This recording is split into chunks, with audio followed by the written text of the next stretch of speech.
We are downtown Denver, Colorado at the end of a week of racing around the state. It's a big day for the Smashburger yellow jersey leader and Colorado resident, TJ Van Garderen. The race live next. 6 days ago, the third edition of the USA Pro Challenge kicked off in Aspen, where the crowds came out in force and the peloton began its week-long journey by confronting one of the most iconic climbs in Colorado. Then, en route to Beaver Creek, it was American TJ Van Garderen who confirmed his status as the top contender and pulled on the race leader's yellow jersey. Today in Denver, he looks to take the top step on the podium, but he's just barely missed out on these past 2 years. An unforgettable homecoming for this Colorado resident as he finishes his 600-mile journey into the state capital. Stage 7, the conclusion of the USA Pro Challenge, starts next.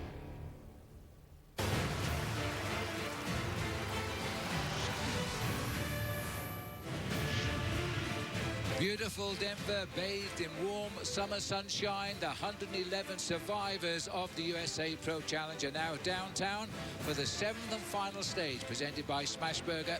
It's a 72-mile circuit race. There is a lovely crowd, and believe me, if experience counts, there will be an amazing crowd here to watch the end of the race today. After a week of racing, let's have a look how it stands in the United Healthcare overall standings. After yesterday, we had a road race stage yesterday, but no change in the overall, which was established after the time trial on Friday in Vail. TJ Van Garderen starts the last day in yellow. Matthias Frank, his teammate, in a minute and a half. Tom Danielson in third place, 1:42. The Colombian Hanier Acevedo at 2:10. Lachlan Morton at 2:34.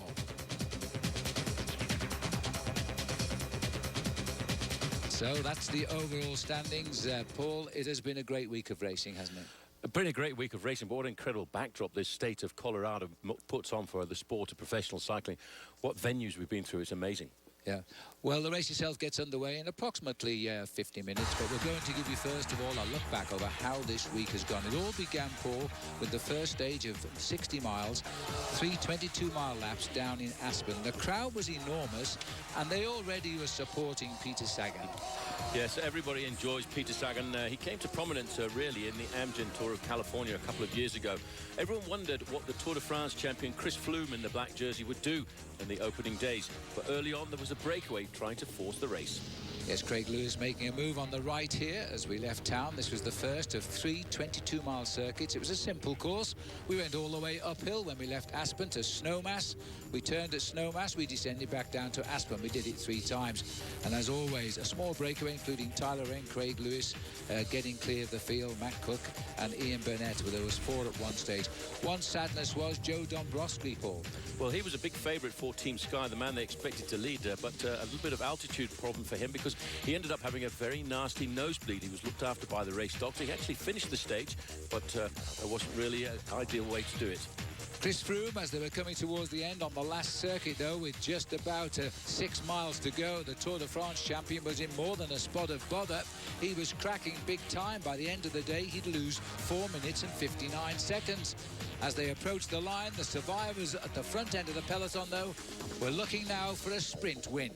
Yes, and one man in an ideal position was, in fact, Peter Sagan, right on the wheel of the Belgian Greg Van Avermaet. And just watch at the speed that this man from Slovakia has when he comes out of the slipstream of somebody else, just like the old slingshot in NASCAR racing. Gets his first stage victory here at the USA Pro Challenge, and a very dominant one at that. First day, first visit, first win for Peter Sagan, and he would obviously, as the winner, wear the first leader's yellow jersey as well. Leading the race on the same time as everybody else around him, Van Avermaet, Kiel Reinen, the sprinter on United Healthcare, Tony Gallopin, the rider on Red Radio Shack, was in 4th place. But for Peter Sagan, his winning ways on water, across the waters in the United States for him was continuing. Well, we're looking back at downtown Denver now. If you're just joining us, we're recapping a week of racing here on the USA Pro Challenge. 55 minutes to the race start on the final stage, when we will spend 72 miles racing around this great city. Now, not far away is Fort Collins, and the New Belgium Brewing Company holds the Tour de Fat around Fort Collins, and this raises money for non-profit organisations. It raises local awareness, and it builds bike-friendly communities around the world. Here's more. New Belgium's Tour de Fat is a philanthropic traveling cycling carnival. It is a celebration of bicycling culture. Where the Tour de Fat begins with a family-friendly bicycle parade, whether you're 8 or 80 years old, with art bikes to ride, and of course, Speak New Belgium beer to drink. And every single penny you spend at the Tour de Fat makes that city a better place to ride a bicycle. The Tour de Fat has helped raise $2.5 million in our 14 years of doing these shows. These are unrestricted funds for the nonprofits that raise them. Bike Fort Collins is a local nonprofit dedicated to improving the cycling conditions of the people in Fort Collins. Tour de Fat specifically benefits our organization because we can take the funds that we receive from the donations, from the beer sales, from the merchandise sales, and move them into these programs. This money stays right in the cities we go to, makes whatever city we're in a better place to ride a bike. Going back year after year feels like we're getting honked at less and waved at more. I think the Tour de Fat is changing the world. Yes, and as we'll show you a little bit later on, we visited Fort Collins to join this race, and there were huge crowds down there. Well, we're waiting for the race to start. 53.5 minutes to go before the final stage gets underway, as we'll continue our story throughout the week of our tour of the state of Colorado. I'm Joel Felicio. I'm the producer for the cycling coverage on NBC Sports Network. We have motorcycles out on the course. We have 3 motorcycles. There's 150 some odd riders, and deciding where to put the motorcycles and who to shoot and finding them is like a needle in a haystack sometimes. Riders attack. Which motorcycle goes with them? Where's the heli go?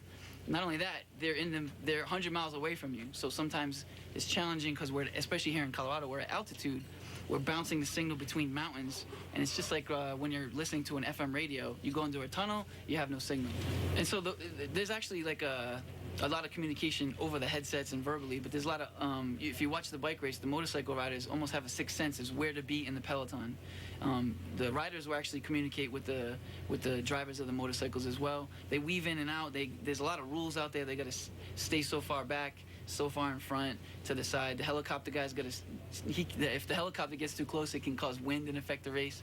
And the director has to stay on top of where the motorcycle guys are. So if there's a fixed-wing aircraft hovering, and that fixed-wing aircraft, he has a really hard job because he has to stay directly over all of the motorcycles. So if there's a lead breakaway and they're 5 minutes up the road, and the peloton's behind by 5 minutes, that fixed-wing aircraft that's taking the signal and bouncing it back to the TV truck has to make sure he's over both of them.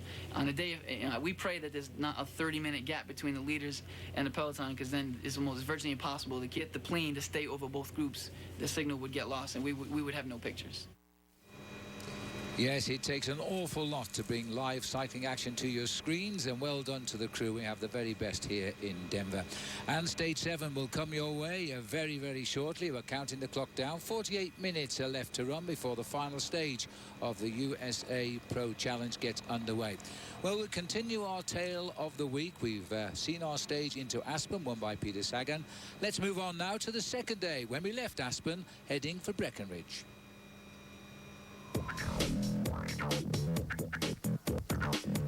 Yes, this second stage, Paul, proved to be a brute. We were now finding out what they were talking about. They said this was going to be the toughest USA Pro Challenge so far. Altitude was the problem. That man is not a climber, as the Nissan Electric Leaf drive to the finish led the field away from Aspen. Yes, Aspen, 126-mile ride to Breckenridge, but it was all about what was going to happen at the end of the stage. But as always, there was a very savage attack early on. On this occasion, it was coming from Lachlan Morton, the Australian, just 21 years of age, on Team Garmin Sharp. Yes, the climb of the Independence Pass, taking them to 12,000 feet, was too early in the stage to cause too much problems for them, but towards the end, the attacks were coming thick and fast here. As we were approaching the outskirts of Breckenridge, we had to climb the Boreas Pass, which would bring the riders around to the finish. The youngsters were on the attack, As they came up the Boreas Pass, there was now a reshaping of the overall. Yes, but Matthias Frank was the craftiest of them all, because when he got to the summit of the climb, he launched a very vicious attack and led over the top of the final climb of the day. And Lachlan Morton, an Australian, rides on the American Garmin Sharp team and lives and trains in these roads in the years gone by, could not contain the Swiss rider. Matthias Frank, a teammate of TJ Van Garderen, was flying for the finish. Yes, it was 4 miles downhill to the finish line, and nobody was coming back to the back wheel of Matthias Frank, but it was all going to be important, the time difference between Matthias Frank and the rider who crossed the line in second place. He needed to get there 5 seconds ahead of the man in the distance, Lachlan Morton. He only got there by 3 seconds. So it was the rider in blue who would be the next leader of this race by just 2 seconds over Matthias Frank. 11 over Peter Sagan, who had survived pretty well. He only dropped to third. TJ Van Garderen hovering ominously there in 4th place. But a new youngster who spent, he says, 10 years riding on the roads around Breckenridge was now saluting his fans in yellow. Very confident young man, but a strong team to support him over the next few days as the race would continue on its journey down towards Denver. So back into Denver town, reminding that the race will start its last day in 45.5 minutes time. There'll be 111 survivors down there very shortly of the 127 who set off from Aspen last Monday. We'll take another break. See you in a moment. Looking forward to it. Well, I'll be shouting for Manchester United, but I just wonder what they're going to do this year without Sir Alex Ferguson. Well, we're looking at downtown Denver. We're counting down to the start of Stage 7, the last stage of the USA Pro Challenge. We're 42 minutes out, and the 111 survivors are all coming into town, getting ready beneath a warm sun. Now, we were showing you Stage 2. We saw a new leader in the race in Lachlan Morton, and an Australian rider on the American Garmin Sharp team. Well, he lost his yellow jersey, as we'll show you shortly. But right now, before the start of today's stage, here he is talking with Steve Schlanger. He wears the jersey now as the leadership of the best young rider. Let's go to the interview. Lachlan, even though you are from Australia, you are certainly no stranger to the roads of Colorado, having come here for many years to ride bikes with your family and friends. So how significant was it to wear the yellow jersey of race leader during the course of this competition? Oh, it was amazing. It was beyond any expectation I had. And yeah, I think you don't really think about what it would be like until it happens, you know, and then to have so many people out there every day cheering you on and being the guy everyone's looking at is pretty cool. Colorado is a long way from Australia. What is it about this state and these roads that appeal to you so much? I mean, I think if you watch the race, it kind of speaks for itself, you know. I mean, there's so much diversity in the riding here. And then, I mean, everyone loves bike riding here. So it makes it pretty simple, you know. And where I'm at in Boulder, I mean, I can train different roads every day, and yeah, there's always people out there, you know, cheering you on, and it's just a motivating place, and it's an ideal training location, you know. You led the race this year. What do you have to do now to someday win it? I don't know. I mean, if you look at where I was last year compared to this year, it's a big improvement, you know. And yeah, there's definitely, I mean, I already thinking of those things that I can tweak and do differently to get better, and I think it's a progression. You can't rush anything, you know. But yeah, I hope to be back again, and I'd love to have a crack at winning it. Lachlan, thanks. Yeah, no worries. Yes, I used to have hair like that as well, Paul, I must say. Lachlan Morton there, he's probably better known here in the USA than he is back home in Australia. Yeah, but I have to say, he hasn't really lost his Aussie accent. And at 21 years of age, he's absolutely right. He has to wait a little while and allow himself to develop. And I think he's on the right team to develop over the next couple of seasons. But what a fabulous climber he's turned out to be this week. He has, and we'll go back now to look at Stage 3, and he's still in that leader's yellow jersey as we head now to Steamboat Springs, 106 miles. 107 kilometres or so, 170 kilometres in Lachlan's language, because he's an Aussie and that's what they counted. The riders going out onto the highway. Swan Mountain was an early challenge, and then we will finally get over the Rabbit Ears Pass bound for Steamboat. Yes, but what was more important was down towards the run into Springboat. We had a very nasty crash at the back end of the main field as the sprint was going on at the front. Yes, Mike Freeman was the one appearing to be the most injured, lying there in the road, but he was okay. He got up and actually finished, believe it or not. 4 other riders in that pile-up, though, didn't start the next day. As we got to the last short climb towards the finish, though, attacks were following attacks. They tried to hold off to the finish. This was David Villela. Yeah, David Villela just turned apprentice for the Cannondale team on the 1st of August at the very start of this month. But he was joined over the top of that big first climb, of course, by Jens Voigt. And then they established a 5-man leading group, which at one stage had an advantage of 4.5 minutes over the main field.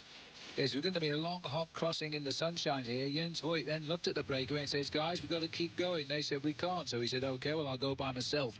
Jens Voigt put in an attempt to win this stage from a long way out. But if anybody could achieve this, it would have been Jens Voigt. Jens Voigt, the big powerhouse from Team Radio Shack, encouraged by his team manager there, Kim Anderson. All he had to do was get over the summit of Rabbit Ears Pass and then drop down into the finish. But that was not to be. No fairy tale endings for Jens Voigt on this stage. Now, this was the run into the finish, and again, this was where Jens Voigt was swept up almost inside of the finishing line in Steamboat Springs. Then it was a familiar pattern. Yes, a green jersey came bouncing out of the pack, and once again Peter Sagan showing a clean pair of wheels to everybody else in this bike race. Win number 2 in just 3 stages. Yes, 1 win, 3rd, and then another win. Now, this was Michael Freeman involved in that crash towards the finish. Very brave man to finally get up and ride home. He was given the same time as the winner, and the overall remained unchanged. Lachlan Morton, Matthias Frank, Peter Sagan, TJ Van Garderen and Lawson Craddock were the top 5. And the young man from Australia by the United States, Lachlan Morton, was still the overall leader after 3 days of this race. Well, here we are, sat in our commentary box in downtown Denver. Down there is the start of the race. It will go in 37 minutes just about, and when it gets underway, we'll be racing for 72 miles downtown here in Denver, bringing the US Pro Challenge to its conclusion.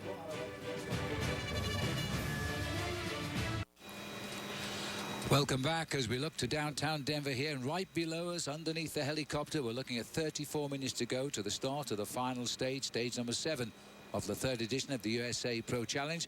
The riders are beginning now to sign in at the Jelly Belly sign-in as we see all of the international riders. 111 of them survived to fight out the race on this final day.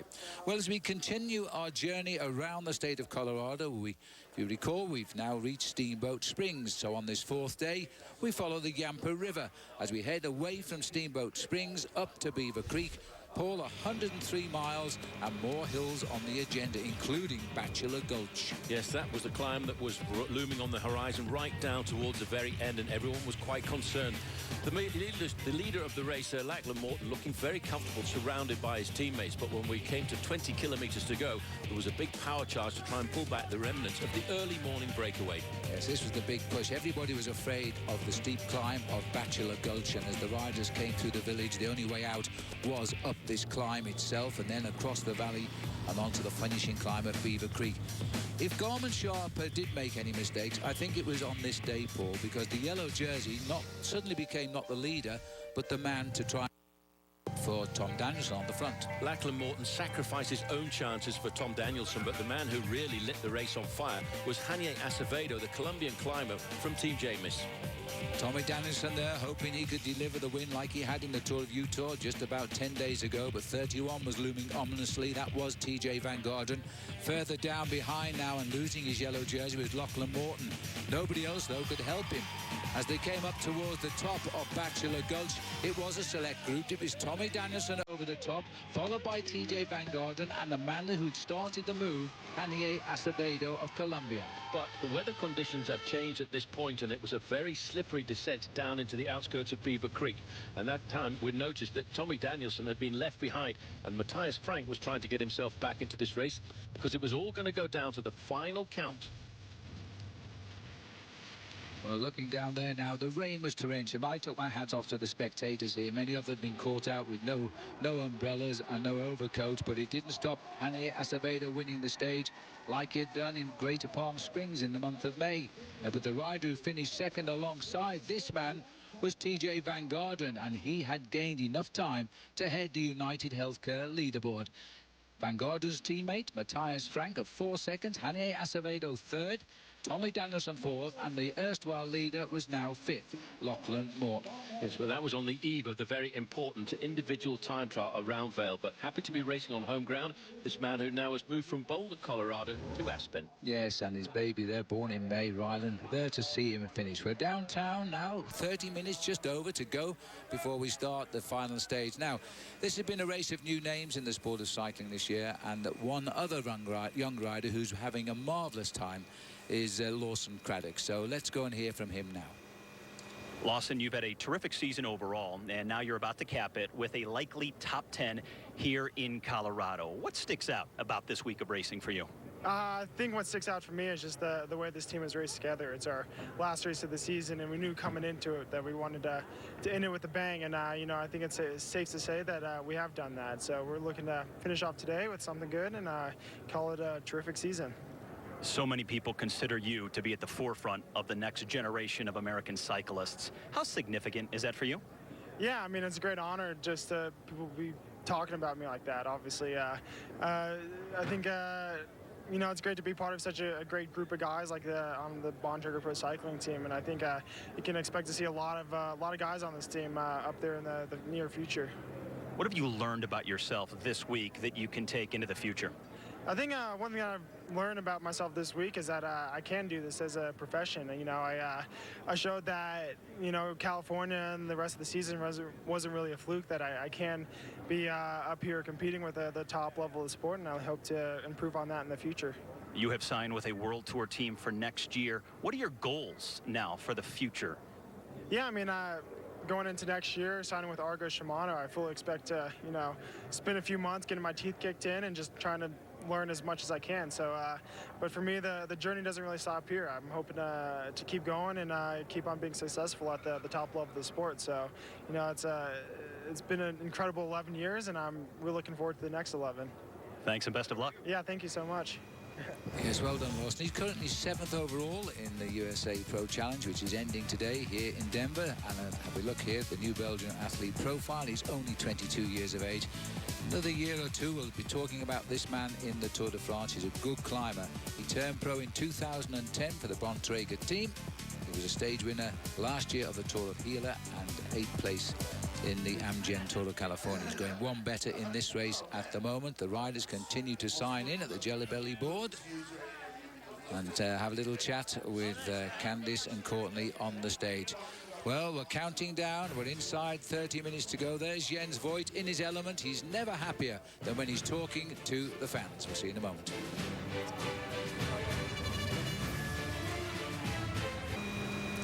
Looking down on the city of Denver, the state capital of Colorado, where we've been all week in the USA Pro Challenge, and very shortly now, just 26 minutes away, the 7th and final stage will start as we race 72 miles around downtown Denver. There's the beautiful crowd down there. Now, we move towards Friday now and the final time trial in Vail. This was a very special day.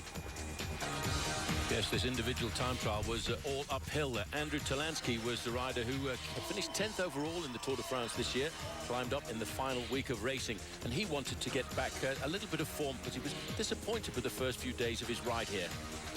2011, Levi Leipheimer set the course record at 25 minutes and 47 seconds. Talansky hit the line with a new course record, a massive improvement, 25 minutes and 5 seconds. He's an early starter, so he had to wait a long time to see what everybody else could do. Tommy Danielson, he ripped up the crowd and left to a roar from the town of Vail.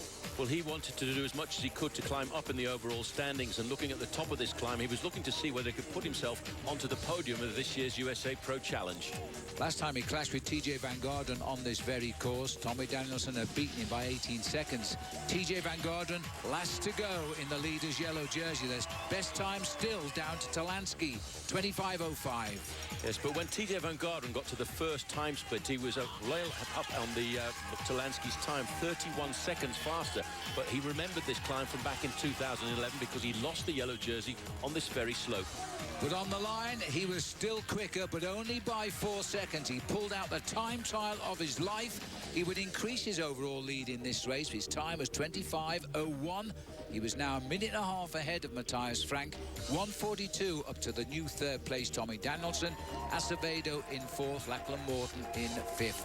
TJ Van Garderen, who has finished 3rd overall and 2nd overall in this race, was now set third to be 1st overall when it ends in Denver. Looking much more confident than he did when he was a 23-year-old back in 2011. But now, at 25 years of age, this man is now starting to look like a serious rider on the international circuit.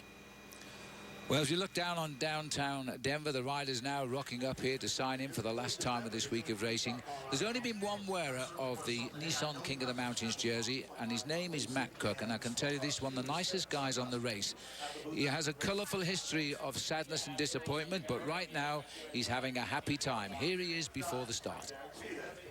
Well, Matt, you went half a year without a contract. A month ago, you were a rider without a team. And now you're about to win the King of the Mountains in one of America's biggest races.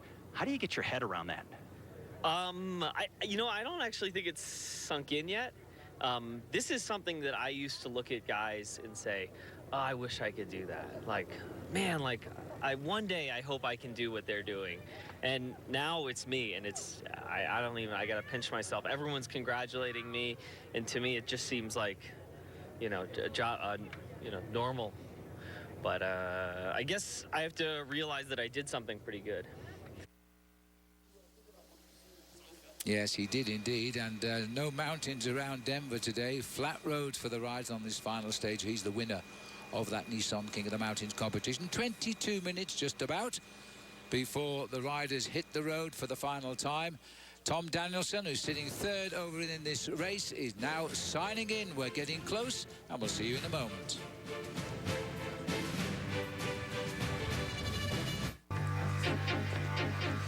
Looking down on Denver, not far to go now before we start this final stage. As we look back on the story so far, 19 minutes now for the riders. They'll be called to the line in a few minutes' time as we complete our journey around Colorado with stage number 6.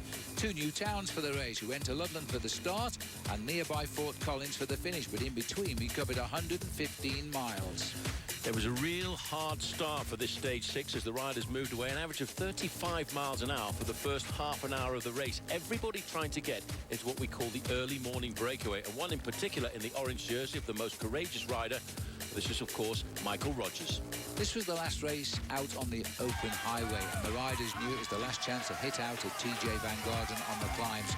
A long breakaway established of 15 riders, but nobody in the breakaway was worrying TJ Van Garderen. But when they started to get down towards the end, the 15-man lead group started to split because attacks came thick and fast, but they were never really given too much of an advantage. The main field and the pace was controlled by Team Cannondale, thinking about their man, the sprinter, Peter Sagan. And surprisingly, Sagan was riding pretty well. Then came an important attack here as the Portuguese rider Tiago Machado tried to lead the breakaway. Followed a countering move by Simon Geschke. The front group was now splitting up in front of an enormous crowd. Yes, a little bit of a surprise and a sting in the tail for the riders on this occasion, because 4 ramps around the Horsetooth Reservoir made it very difficult, but they all got pulled in back down towards the end, and it was then setting himself up for a very important bunch sprint. Far left was Michael Rogers, the last to be caught, swept up for the finish, and then a late rush by Rory Sutherland was caught back, and then a familiar figure hit the line like a thunderbolt, and that was Peter Sagan getting the victory again. So he's now won 3, and he was absolutely delighted. It didn't alter the overall standings, though. All of the big names finished alongside each other, all got the same time. So the leaderboard remained unchanged, and TJ Van Garderen has now arrived in Denver to show the crowd in Denver what he's made of. Yes, he knows it's going to be a fast and rapid race around the city, and everybody getting very excited outside there on the start of this final stage 7. The crowd is big. The 111 riders who have completed the course of nearly 600 miles are now in Denver, and they're getting ready to start. See you in a moment.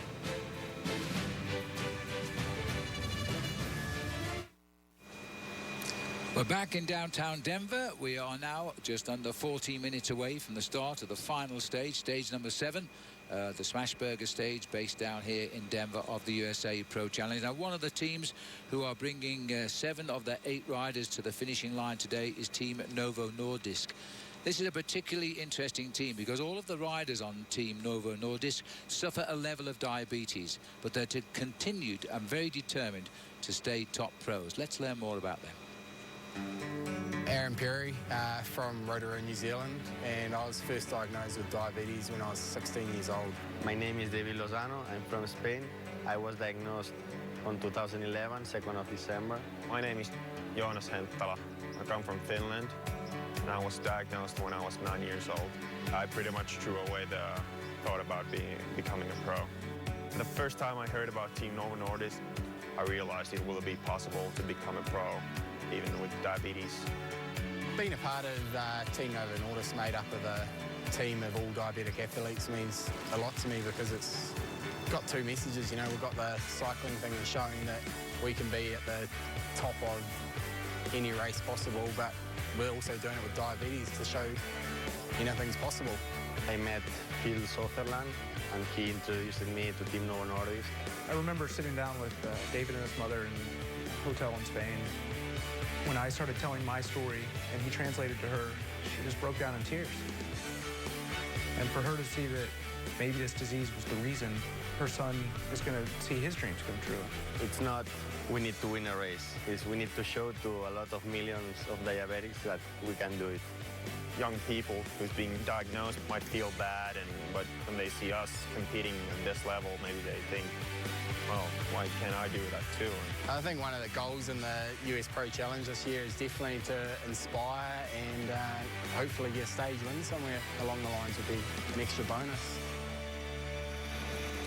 Great athletes and flag bearers, all for people who are suffering from diabetes. We're now in downtown Denver. The riders are nearly ready. They've just introduced here on stage the overall leader, TJ Van Garderen. He comes from Colorado. He's just got 72 miles before he's crowned the winner. We'll take a break. Rejoin us. I've done the Giro once before, and the number of fans definitely rivaled anything in Europe. As a Colorado resident, I think we've proved that we have the best fans and the craziest fans in the world. Last year, going up Flagstaff, I think it was like 20 deep the whole way up, and then once you got to the top, like, descending it through the crowds took like an hour. It was like exiting NFL Stadium after like the Super Bowl. The fans at Colorado are pretty amazing. Like, I mean, it's just like doing a tour stage. They come out in force. It's the biggest race in America right now. You get a little bit of that culture that Tour de France has, where you're going up the mountains and you can barely get through the passes because there's so many fans out there. It's a cool race, great fans. The fans in Colorado, they do a lot of fitness and bike riding themselves. For example, when you have a bad day, they don't yell at you and go, what are you doing back here? They just go, Yanzi, come on, you can do it, That's one thing that I'm really looking forward to, is just seeing the incredible support that cycling has in the state of Colorado. And here they are, they're still with us on this 7th day as well. The riders, especially the World Tour riders from around the world, they come here because of these people, because they love the atmosphere and the way they are received. We are nearly there, 6 minutes approaching now before the start of the race. The riders are coming up slowly to the line after a week of racing, and there is TJ Van Garderen already on the line and ready to go in that yellow jersey. Well, moments ago, Steve Schlanger spoke with TJ Van Garderen. TJ, the race started in the town where you now live. It passed through the town where you grew up, and now you're about to win here in Denver. Can you summarize what this whole week has been like for you? Oh, it's been incredible. I mean, it seems like from day one we hadn't done anything wrong. We avoided all the splits. We gained time on all the key sections, and now I think we can just enjoy the day and obviously we got to stay out of trouble and just soak up the cheers from the crowd. You had a disappointing Tour de France just over a month ago. What's it like to bounce back like this so quickly? Oh, it's good. I mean, the Tour de France, it definitely motivated me. I didn't want to just sit there and wallow in what I did last July. But yeah, I mean, it took a lot of motivation and a lot of help from my family to try to shake that off. But no, this feels great. You suffered through some disappointments before at the Tour of California, also here at the USA Pro Challenge, and now you're about to sweep them in the same year. What does that mean for your career? Oh, it's big. Yeah, I mean, last year I was always the guy who was up there in races or, animating the race, but never actually winning. And now I feel like I've kind of broken through a barrier, and hopefully this will lead to more wins in my career. TJ, thanks a lot. Thank you. Yes, and now TJ has taken his place on the start line down there. There is Peter Sagan. He's got 3 stage wins. Now, obviously, this is a course that will suit him if he comes down to a sprint finish, and he's a very, very popular rider, the champion of Slovakia. There's the principal jersey wearers, and Matt Cook there ferreting around for another banana. He's got one, the winner of the Nissan King of the Mountains title, because there's no climbs today. Matthias Frank joining up, a teammate, of course, of the yellow jersey, TJ Van Garderen. Yes, but Peter Sagan is the big crowd favourite this afternoon. He's the man to beat. It's his course today, I think, Phil, to lose. But there are some very good sprinters in this race, and hopefully we'll have a very big sprint royale. Tommy Danielson, 3rd overall after a fantastic individual time trial outside of Vale. He's going to get himself onto the podium once again. So bringing the principal jersey wearers to the front first as they get ready. We are now hitting 4 minutes to the start here, and then they'll face up to 8 9-mile circuits of the city of Denver. We'll be up to City Park. We're down by the City Hall here, and well, the reason that TJ is sounding so confident is it's very unusual for a race leader who's built 90 seconds lead over his nearest rival on the hills of Colorado to give it away today on the flat roads of Denver. So, as he said, he is going to enjoy his last stage, and he should come home the winner. Let's find out soon. And before we go down to the start of this last stage, let's have a look at the standings of the United Healthcare overall leaders. Here we are. Overall leader TJ Van Garderen defends yellow today. Peter Sagan on the Cliff Bar points leader's jersey. He'll try to win the King of the Mountains Nissan Championship. That goes to Matthew Cook. Lachlan Morton, he's the University State of Colorado best young rider. Simon Gesture yesterday voted the most courageous rider. He will wear that First Bank jersey today.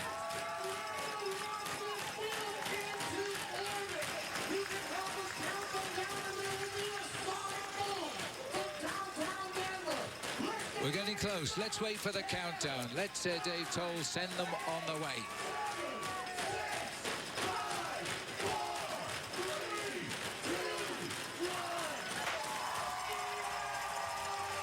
We are underway. We face 8 laps of the city of Denver now for a total of 72 miles. That's about what, Paul? 2.5 to 3 hours of racing to bring us to the end. Well, the speed that we will have for this race around here, I would say we'll be looking at 2.5 to 2 3/4 hours of racing this afternoon. They're neutralized for about 400 meters. Once the neutralized flag goes in, you will see some very rapid racing downtown. And in fact, I have a feeling we'll be going at speeds, Phil, which will in fact excess the speed limit.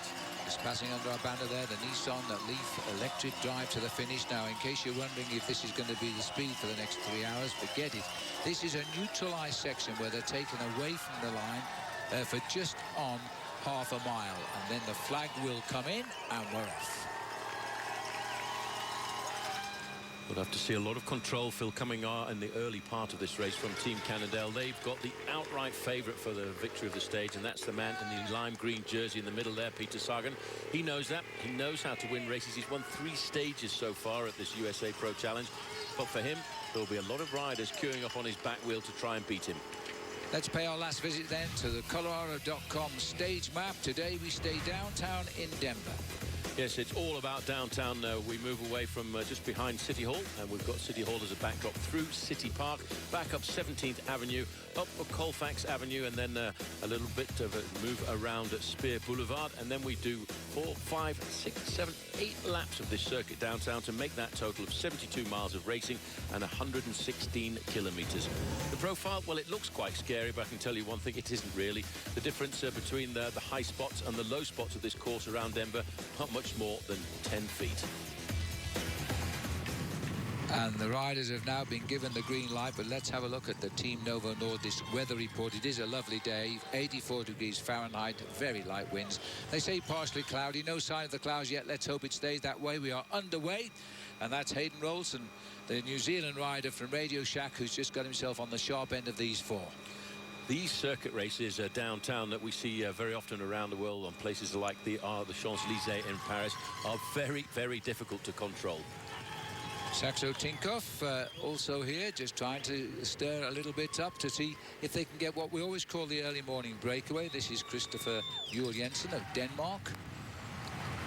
You see, everybody's looking for that breakaway, but I would shortly to see the lime green jerseys of Team Canada coming forward. There's Matt Cook in the Nissan King of the Mountains jersey. What a great talent that ride has been turned out to be this last week, and what a nice character too.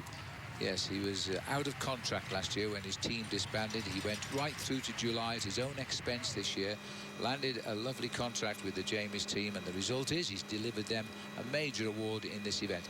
These four riders then lifting us into around 27 miles an hour as they try to establish a lead. Well, there is Peter Sagan in the lime green jersey. 3 stage victories so far. The winner of the points competition at the Tour de France, the leader of the points competition here. He is the outright favourite. And as I said a little earlier on, Phil, it's his race to lose this afternoon. While TJ Van Garderen in the yellow jersey leads this race by 1.5 minutes. What he's got to do is concentrate on keeping himself safe and at the front end of the main field.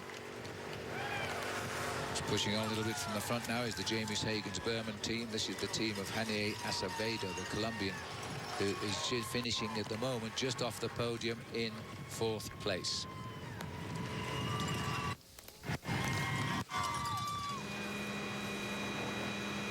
Just watching these four riders here at the moment as they start to help each other. 4 different teams represented. You can see how we televise it now because that's our camera on the motorbike there. Brave men all keeping up with the 4 leaders right at the front of the race.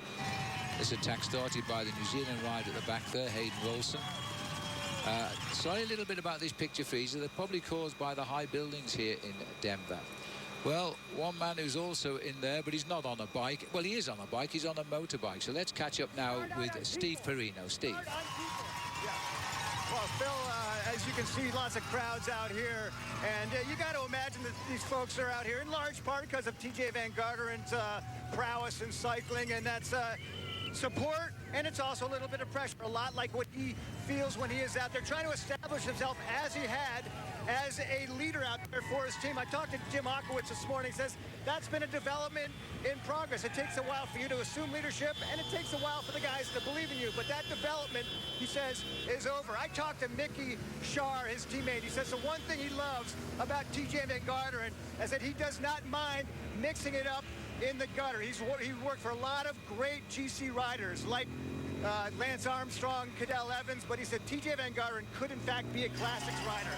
He never loses my wheel. That's what he likes about Van Garderen. One day he said maybe we'll see him in the classics. Right now he's winning the Tour of Colorado. And that's what's most important for him, and if he does this he'll have a unique double. It's not unique, but it is a rare double of the Tour of California and the Tour of Colorado in effect. Out into City Park for the first time. 4 riders clear here. So we catch up, Paul, with the leaders out here at the moment. And number 93 at the back is David Lozano of the team at Novo Nordisk. There's all the names for you. And it actually is Ben King and not his teammate Rolson, who's got up there for Radio Shack. Well, they've got themselves established, but when you look at the long length of the main field here, Phil, you realise that the pressure is on, and it's going to be like this right from the word get-go. They will not cruise around this final stage. Everybody wants to try and win on the final stage of any great stage race around the world, whether it's in Madrid, whether it's in Paris, or whether it's right here in downtown Denver. More often than not, it becomes a day for the sprinters because it is just so fast that breakaways have a very difficult time of getting clear off the front. Nice to see the Danish rider, Chris Juhl Jensen, up here. He's been showing us some good riding ability this week on the Team Saxo Tinkoff. And by the way, his teammate Nicholas Roach, riding in the Tour of Spain, has done pretty well in the mountain stage today, winning his first ever stage of the Tour of Spain. So Saxo Tinkoff got their other team racing in Spain, while they've got their big team here racing in Colorado. Peter Sagan with our Novo Nordisk tracker down there, Paul. He's already holding good position near the front because he wants to get a good look at this first lap. Well, for the sprinters in a race like this, Phil, they've got to hover in the front part of the main field, almost try and count the number of pedal revolutions that they put out during the early part of this event, because they know they've got to conserve as much energy as possible for the end. These are the 4 leaders then. As we continue around, now one rider in this race is last year's winner of the USA Pro Challenge, Christian Vande Velde. This is his last race here on American soil as he retires at the end of the year. So let's see what he's got to say before the start. He's chatting with Steve Slanger. Christian, you are about to start your final day of racing in your home country, in your professional career before retiring. What is going through your mind? Well, thanks for making it as dramatic as you possibly could, but no, it's hard. I have a lot of emotion. I've seen a lot of old friends. I've met my family over here, so it's not my typical race, that's for sure. But you know, yeah, I mean, it is. It's the last time I'm going to race on U.S. soil, and it's a little weird. It's a little daunting. It's just a new chapter in my life, and but you know, it couldn't be a better place, and I've just been really humbled by all the fans and support. It's really cool. What has struck you about this entire week in Colorado? Just cycling in the U.S. is great, and the fans are just so excited to see you. And but you know, on a personal level, just you know, people coming up and saying thank you for your years, and I've followed you since '98 and '97, and then rooming with a kid who was born in 1992. It's been yeah, okay, you realize, okay, you're old now. It's time. Well, what do you expect the grand finale to be like out on the bike today? It's going to be hard, actually. It's a hot day, but there's great crowd here. I'm sure Peter Sagan will probably win again, you know, unfortunately, but for everyone else, or fortunately for him. But, you know, it's going to be a great party tonight, that's for sure. Christian, you never miss a great party. It's been a great ride as well. Thank you. All right, thanks, sir. Thank you, Steve. Appreciate it. Yes, Christian, there he is now, settling into his last race on American roads. 6 career professional wins for Christian Vande Velde, and the biggest one coming here exactly a year ago on this very same course, actually outside of City Hall.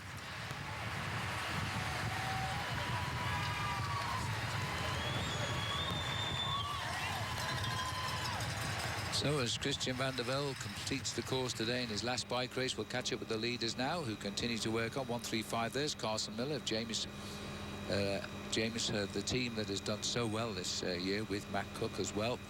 Full leading group now, strengthening up as Jun Gai Feng of Hong Kong has come up to the leading group as well, and Carson Miller was already in it. Now we're now getting 7 men clear. Yeah, it's interesting to know the rider in the pale blue and white jersey of United Healthcare, Lucas Uzer, has got himself into that breakaway. He's 15th overall, and a minute would actually pop him inside of the top 10. TJ Van Garderen there on the inside on the yellow jersey, having a chat with a man who won the Tour de France just 3 weeks ago. And of course, Chris Froome. He actually, although he's not performed well here at the race in Colorado, Phil, he has enjoyed being here. Yes, he has indeed, and it's his first sample of the enthusiasm here in the United States in an American race, and he's been very, very delighted. Probably regrets a little bit he hasn't been able to perform as well as he might, having just won the Tour de France, but you know, he did wind down a bit from the Tour, and he's come to an area of high altitude where it's not difficult to re-find yourself very quickly. Well, he didn't have the ideal preparation either, Phil, with those exhibition races scattered all over Europe. That's true. So as we appear through the skyscrapers of the city of Denver here, 7 riders trying to slip the field and steal the day. None of these riders in front are going to concern TJ Van Garderen too much.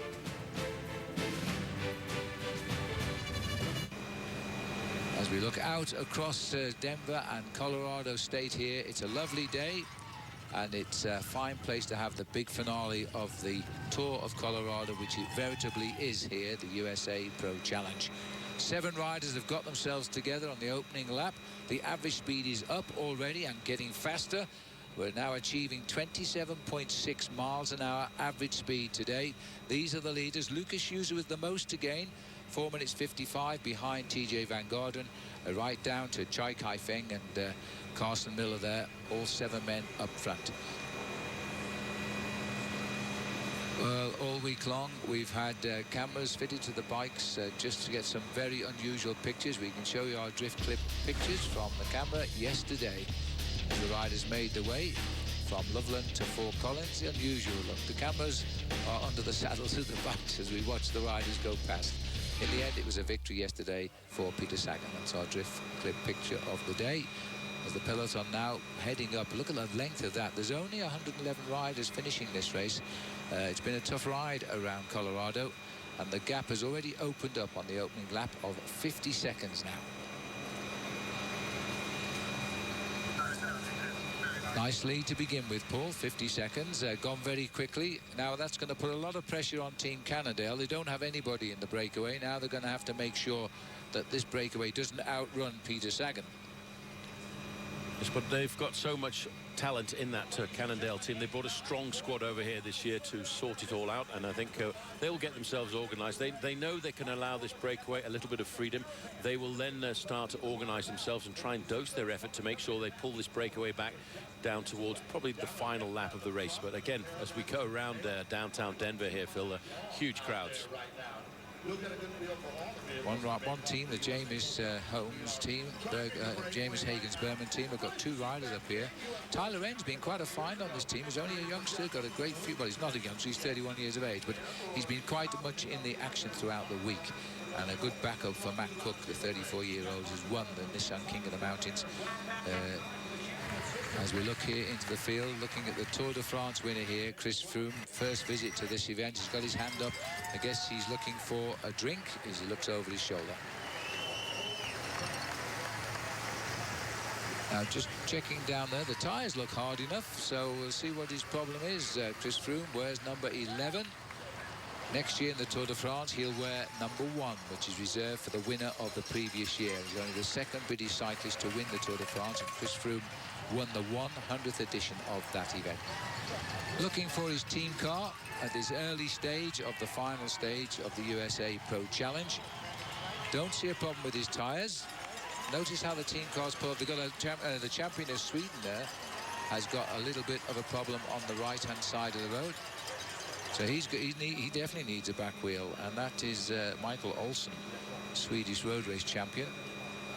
He rides here on the World Pro Tour team, Argus Shimano. You may remember, if you were watching the Tour de France, I hope you were, 4 stage wins for their big name, Marcel Kittel, in the Tour de France this year.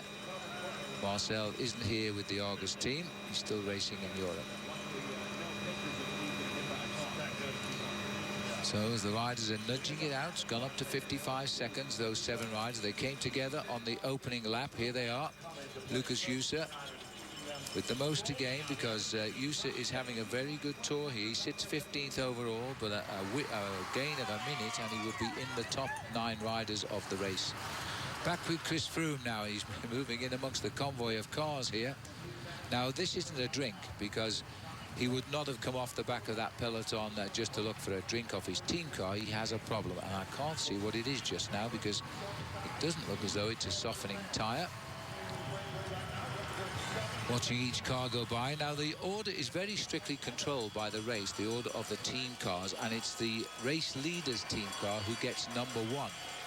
As we go through now with 6 laps to go to the finish, 2 laps completed.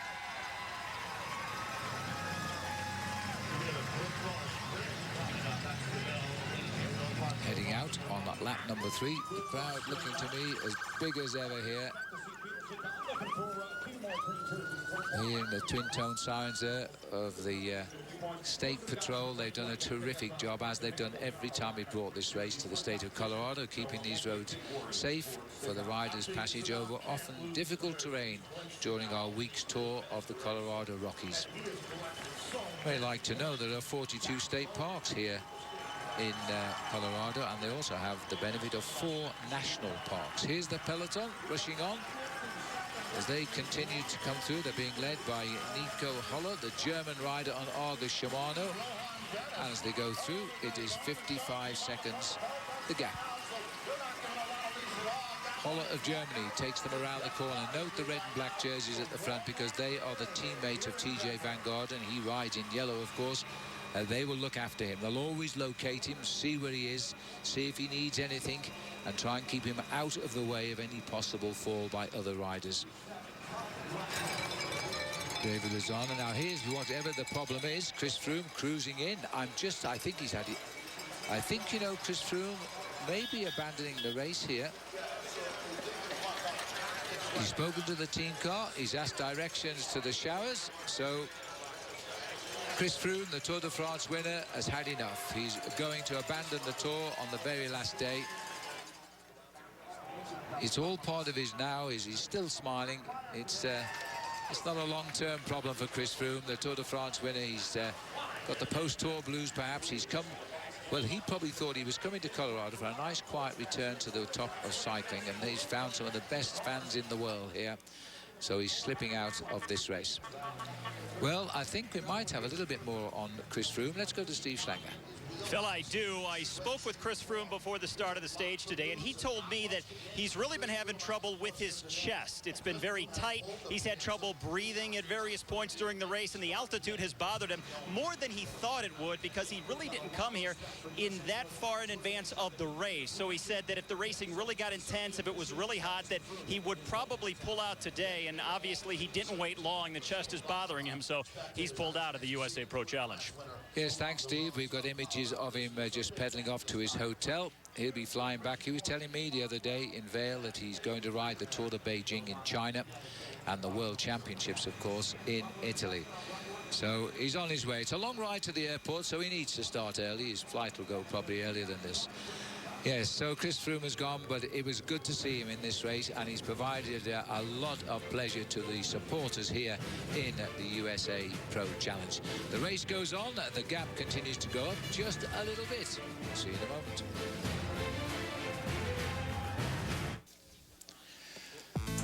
Well, let me remind you what a great sports lineup this is. The USA Pro Challenge, 4 p.m. on NBC. The Indigo Pro Grand Prix of Sonoma, that's 4 p.m. on NBCSN. You've got to keep up with us on this, folks. Sailing is the Louis Vuitton Cup, 7 p.m. reaching a big climax in that one in the America's Cup Finals. And Sunday Night Football, the Vikings at 49, as that's 8 p.m. on NBC as well. Adrian Peterson there and the Minnesota Vikings, they will be in San Francisco. And on September the 5th, the opening day there, down at the Sports Authority Field at Mile High Stadium, the home of the Denver Broncos. That'll be packed out as they all start the season there. All about sport in the state of Colorado, that's for sure. The pro bike riders who've come in from Europe and Australia, New Zealand, all of them saying just how fit everybody seems to be in the state of Colorado. Everybody wants to do sport. They're either running, playing golf. In the winter, of course, they're skiing. They're doing Nordic combined. So they felt very much at home here as top athletes in this bike challenge. Nice little sector this. This is where everybody comes for a lovely day out in City Park on a beautiful summer sunny day, which this is most certainly is today. And as an added attraction today, they can see the peloton in the USA Pro Challenge. Yeah, a great place to actually witness the race there once you get down to City Park, and many people have been picnicking since the very early part of this morning. This is probably the most pleasant place to watch, but there's a lot of people in the finishing straight wanting to possibly witness the 4th stage victory of Peter Sagan. Well, that's the theory, and maybe because of that, it's continuing at a high speed. It's still over 28 miles an hour. There's the list of 7 riders. Carson Miller there, lost 52 minutes since we left Aspen a week ago. Anyway, one of the riders had an unlucky Tour de France. He crashed in the Tour de France, but he's ridden very well here. He rides on Team Cannondale. His name is Ted King, and let's go to him now. An interview with Steve Schlanger. Well, Ted King of the Cannondale Pro Cycling Team is a man who knows a thing or two about a bike. And Ted, take me through your ride here. What is special about this bike? Right on, yeah, we have Cannondale Super 6 Evo right here. In my tall, slender self, I'm on a size 58. I mean, we have some pretty awesome engineers back in Bethel, Connecticut, you know, putting this bike together, doing all the carbon layups and so forth. You know, the bike, it hits all the bullet points you're looking for. You know, it's light, it's stiff, it's responsive. The one thing that I keep telling people when I talk about this bike is, you know, there's something else to it. It's almost like a sixth sense. You know, it's lively. It still feels like something substantial under you. It's awesome. You know, I think one of the biggest things is what they're taking here across the bikes, across the cyclocross bike and the mountain bike technology. It's SAVE technology, so super thin here, but then wide here. So you know it's giving you that real feeling of a bike under you. It's truly something special. So, you know, back to the guys in Connecticut, I'd say thank you. And in a race like this, how important is it to feel comfortable about the bike you're on? It's huge. You know, it's everything. I mean, we use this same bike, you know, through the classics, I mean, the long road races, the week-long stage races, the Grand Tours, Peter. And, yeah, I mean, over a course of tough week-long race like this, it's awesome to have this technology working under you. Ted, thanks a lot. The Ted King chant can now start. Thank you. Okay. Thank you very much. Well, Peter Sagan is Ted King's team captain, and they're the boys in black working at the front to try and close him down. That's our Team Novo Nordisk tracker down there, pointing out Peter Sagan. And you may have heard there, the crowd were chanting, Peter, Peter, because they really like this man. Ted King's got to keep him in a win position, though. Crowd enjoying the spectacle here. Paul, they're not taking this breakaway lightly at all. They're treating it as a serious attack. Yeah, but they are prizing out that advantage to 1 minute and 10 seconds. But what's interesting to note, Phil, is on this occasion, it's not being left all up to Team Cannondale, other teams. And it's nice to see Team Columbia coming forward and doing a fair amount of the pacemaking. They finished 4th on the stage yesterday with their sprinter Avila, and they probably feel that he's got a very good crack today. And that's one team, I'd have to say, Phil, the team from Colombia, they've shown no fear at all of the altitude here, because most of the races they ride are between 2,500 and 4,000 meters in altitude in Colombia. And that's probably why they're one of the few teams bringing all of their starters to the finish today, because they've enjoyed their journey around the Rocky Mountains. I mentioned earlier there are 4 national parks, national state parks in the state of Colorado: the Rocky Mountain National Park, the Black Canyon, the Mesa Verde, and the Grand Sand Dune parks of Bigunness, and the Rocky Mountains one, Paul, where those famous bighorn sheep wander around with those huge horns that curl round and round. Yeah, they normally exist just above the tree line, and they are really respected for their agility at the top of these mountains, and quite a large set of horns they sport. The other nice thing about this place, there are 42 state parks as well to add to the national parks, and 25 ski resorts. There's a lot of green space, and that's what we like to see in Colorado. As we're watching the crowd cheer this race on. There are not too many straights on this course. They're always changing direction. This is probably one of the longest ones right now, and that's not really straight. As Columbia, followed by Cannondale, are keeping the tempo going. We've just hit a new average speed as we're coming through there, 29.1 miles an hour. And by the way, talking of temperatures, first of all, in Fahrenheit, which is what the Americans understand, it is 99 degrees now here, which is around 35 degrees Celsius. That's going to make for a very, very tough race, Phil, I would have to say, down towards the end. That's an incredible speed around downtown. They're just almost inside the legal limit of speed in Denver. But I think today the state police have done a fantastic job of steering this race around the state of Colorado. I think they'll look the other way if these guys go over 30 miles an hour in the finish straight. Well, I'm quite sure they're going to do that as we continue on here. Still under the control, I'm delighted to say, the Colombian team here. We always talk about them in the mountains, but here they are on the flat. They delivered Avila yesterday to the finish for 4th place finish in the sprint. Very few Colombians can sprint as fast as the rest of Europe. Yeah, well, interesting, you know, this town of Denver was formed in 1859 after the Pikes Peak Gold Rush came to this area. And the reason it got its name was it was actually named after the Kansas governor at the time, James W. Denver. Right. 57.8 kilometers to go.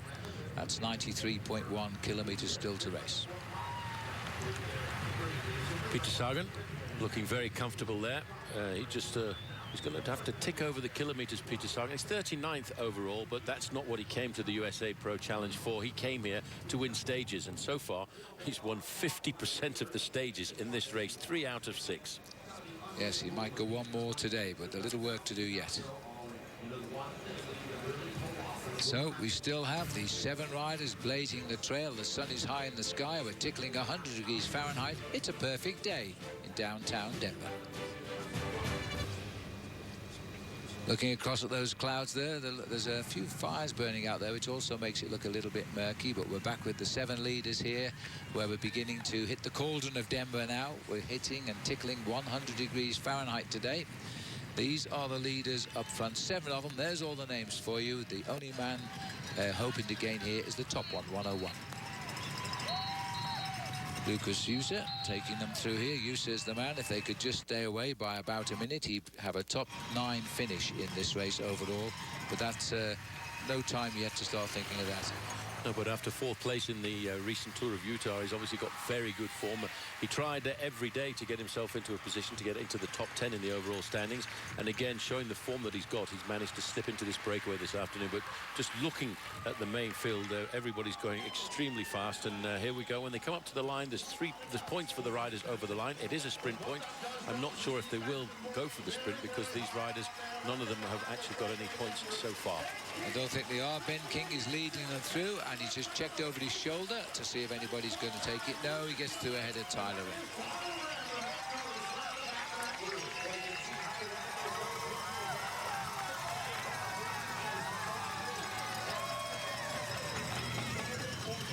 You might just see that sign at the side of the road there, "Go Rory Go." Well, that's for Rory Sutherland.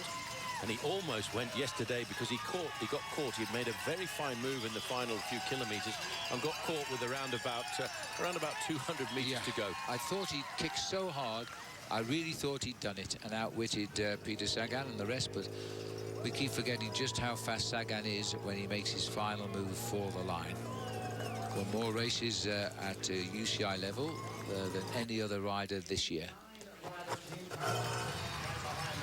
Well, Sagan, he's just got to stay in the main field and count his pedal strokes this afternoon and conserve as much energy as possible. It's not an easy thing to do when you're riding along at 29 miles an hour to conserve energy. But what he'll do is he'll hover around in the middle of that pack as we now see the main field starting to line themselves up as they will hear the bell.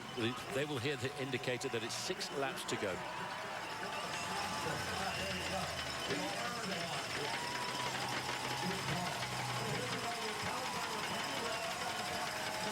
Well, a minute 19 is the advantage.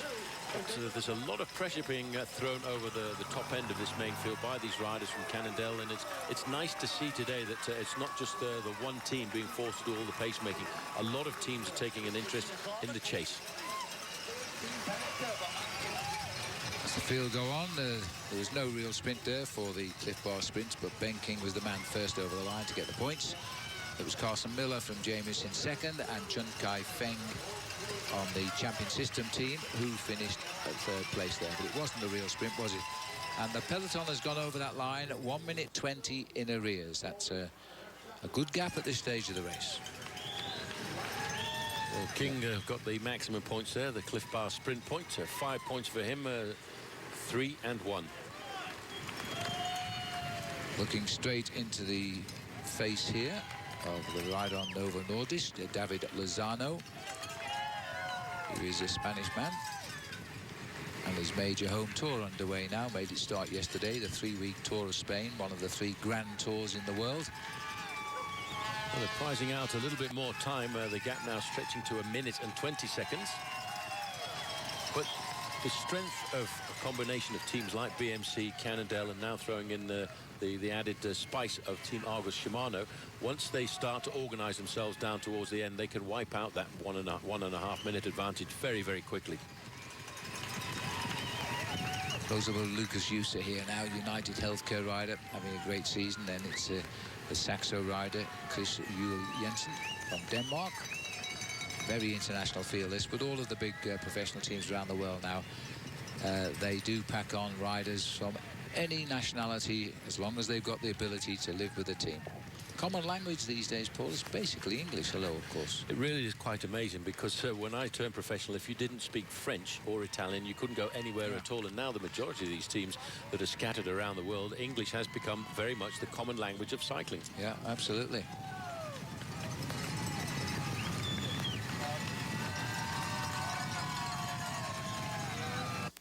So, great crowd turning out here. It'll be interesting to see what So we're looking down at the finish here. The clock is ticking up there, but that's on the lap now because at the moment the field has left the finishing area here. Now, I hope you've been enjoying our Training Peaks special interviews on Riderology with Dirk Friel. And here's our last one for you now with Steve Schlangen. It is our final visit of the week with Dirk from Training Peaks, and we'll save the tearful goodbye for just a moment. Instead, let's focus, Dirk, on stage number 6. There was a breakaway, and you've got some data from one of the guys that was in the move. Yes, definitely. I took a look at Javier Mejias. data. He's on Team Novo Nordisk. He was in the breakaway today for over 3.5 hours. He burned 2,700 calories. He probably burned about 200 more calories than those that were protected back in the peloton. And he has diabetes. I mean, he's obviously managing his diabetes very well, very strong rider, and almost made it to the very end. Since we've come to a long, hard week of racing, blow me away with some kind of impressive number about what happened over these last 7 days. You know, over these last 7 days, these riders have burned about 25,000 calories on the bike alone. Obviously, they have to take in more calories than that just to stay alive. So these are just food consumption machines. That's what they are, and they go very fast on 2 wheels. Better than a juice cleanse. Dirk, it's been a pleasure. It's been a great week. Thank you so much. This has to be, professional cycling has to be the best diet in the world, doesn't it? These guys carrying 4% body fat. And these are the 7 leaders again, back out into a sun-drenched city park here now, where we're hitting 35 degrees Celsius, 100 degrees Fahrenheit, as the riders are just 1 minute 20 behind. The City Park is quite interesting, Phil, because in the 1850s, when Denver first started, it was little more than a mining camp. By the 1870s, it had already become a huge city, and the people were asking for parks to be put into place, and that's when City Park was actually installed. But it houses nowadays the Denver Zoo, which is a pretty famous zoo around the world. It's a fabulous zoo. And also the Denver Museum of Natural Sciences. All right, well, that's our historian, Paul Sherwin, giving us the update on City Park. It is a beautiful place right now for having the bike race, as the riders today don't have any worries really about the undulations. They look a bit ugly on the profile, but there's only a 3-foot difference between start and finish today. I'll tell you what, that little drag, that little 3-foot incline just after the start-finish line, down towards the end of this race, it will get quite grippy because of the speed, and throw that in filled with a little bit of heat. White jersey on the front is Argos Shimano, and they're thinking about their sprinter who was well up yesterday in the sprint on the final dash for the line, and that was Luka Mecic from Slovenia. And the Colombian rider also who finished in 4th place, and that, of course, was Edwin Avila. That's why the Colombian team with that lime green bicycle there are quite happy to assist the big professional teams with this pacemaking this afternoon. Yes, Luka Mecic, he's a rider who is knocking on the door of big times. Hasn't got there yet, but this year, no wins to his name this year. But boy, he was getting very close in the Giro d'Italia. He's just got a couple of guys, not quite as quick as the fastest sprinters yet. And without Peter Sagan in this race, he would have had a couple of stage wins this week. Yes, well, Peter Sagan spoils the hopes of a lot of professional bike riders with that turn of speed that he's got down towards the end. And he really is a magnificent showman. And all around the course today, Phil, there are cut-out masks of Peter Sagan. All the kids really love this young rider from Slovakia. And I'm always amazed when we talk about Peter Sagan, Phil, to remember that he's still only 23 years of age, and he's won almost 60 races. It's getting to the point now where we need to have a look at his birth certificate, I think, because he doesn't seem to get any older. He's certainly, what he has done these last couple of years is learn how to speak English and in his own inimitable style. And I must say, he's warmed, the crowd have warmed him so much around the world. It's another little interesting point about City Park, Phil. In fact, it was designed by Henry Merriweather in 1882. And, of course, he's the man who looked at designing the Central Park in New York. These are the leaders, and they're hanging on. Hanging on, perhaps not quite the word, but they're not going away either, really. Any notes, they've just been pulled back by 5 seconds, because we're getting this situation here where there's a number of teams determined on not allowing this breakaway to succeed today, whereas yesterday it was all one, Cannondale. And Cannondale did a fabulous job. In fact, they put so much responsibility onto the shoulders of Peter Sagan. He said after the finish, well, I had to win today because the team had just done so much work to get me into the position to get a stage victory. But today I think he'll be just a little bit more relaxed. Gap, they're saying on the race radio, is now down to 1 minute. So this hard work being done is really beginning to have an effect now.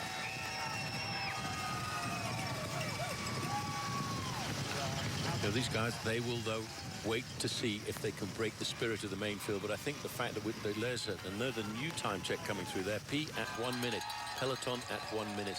And it's all because these 4 teams are collaborating together to make the pace of this race extremely high.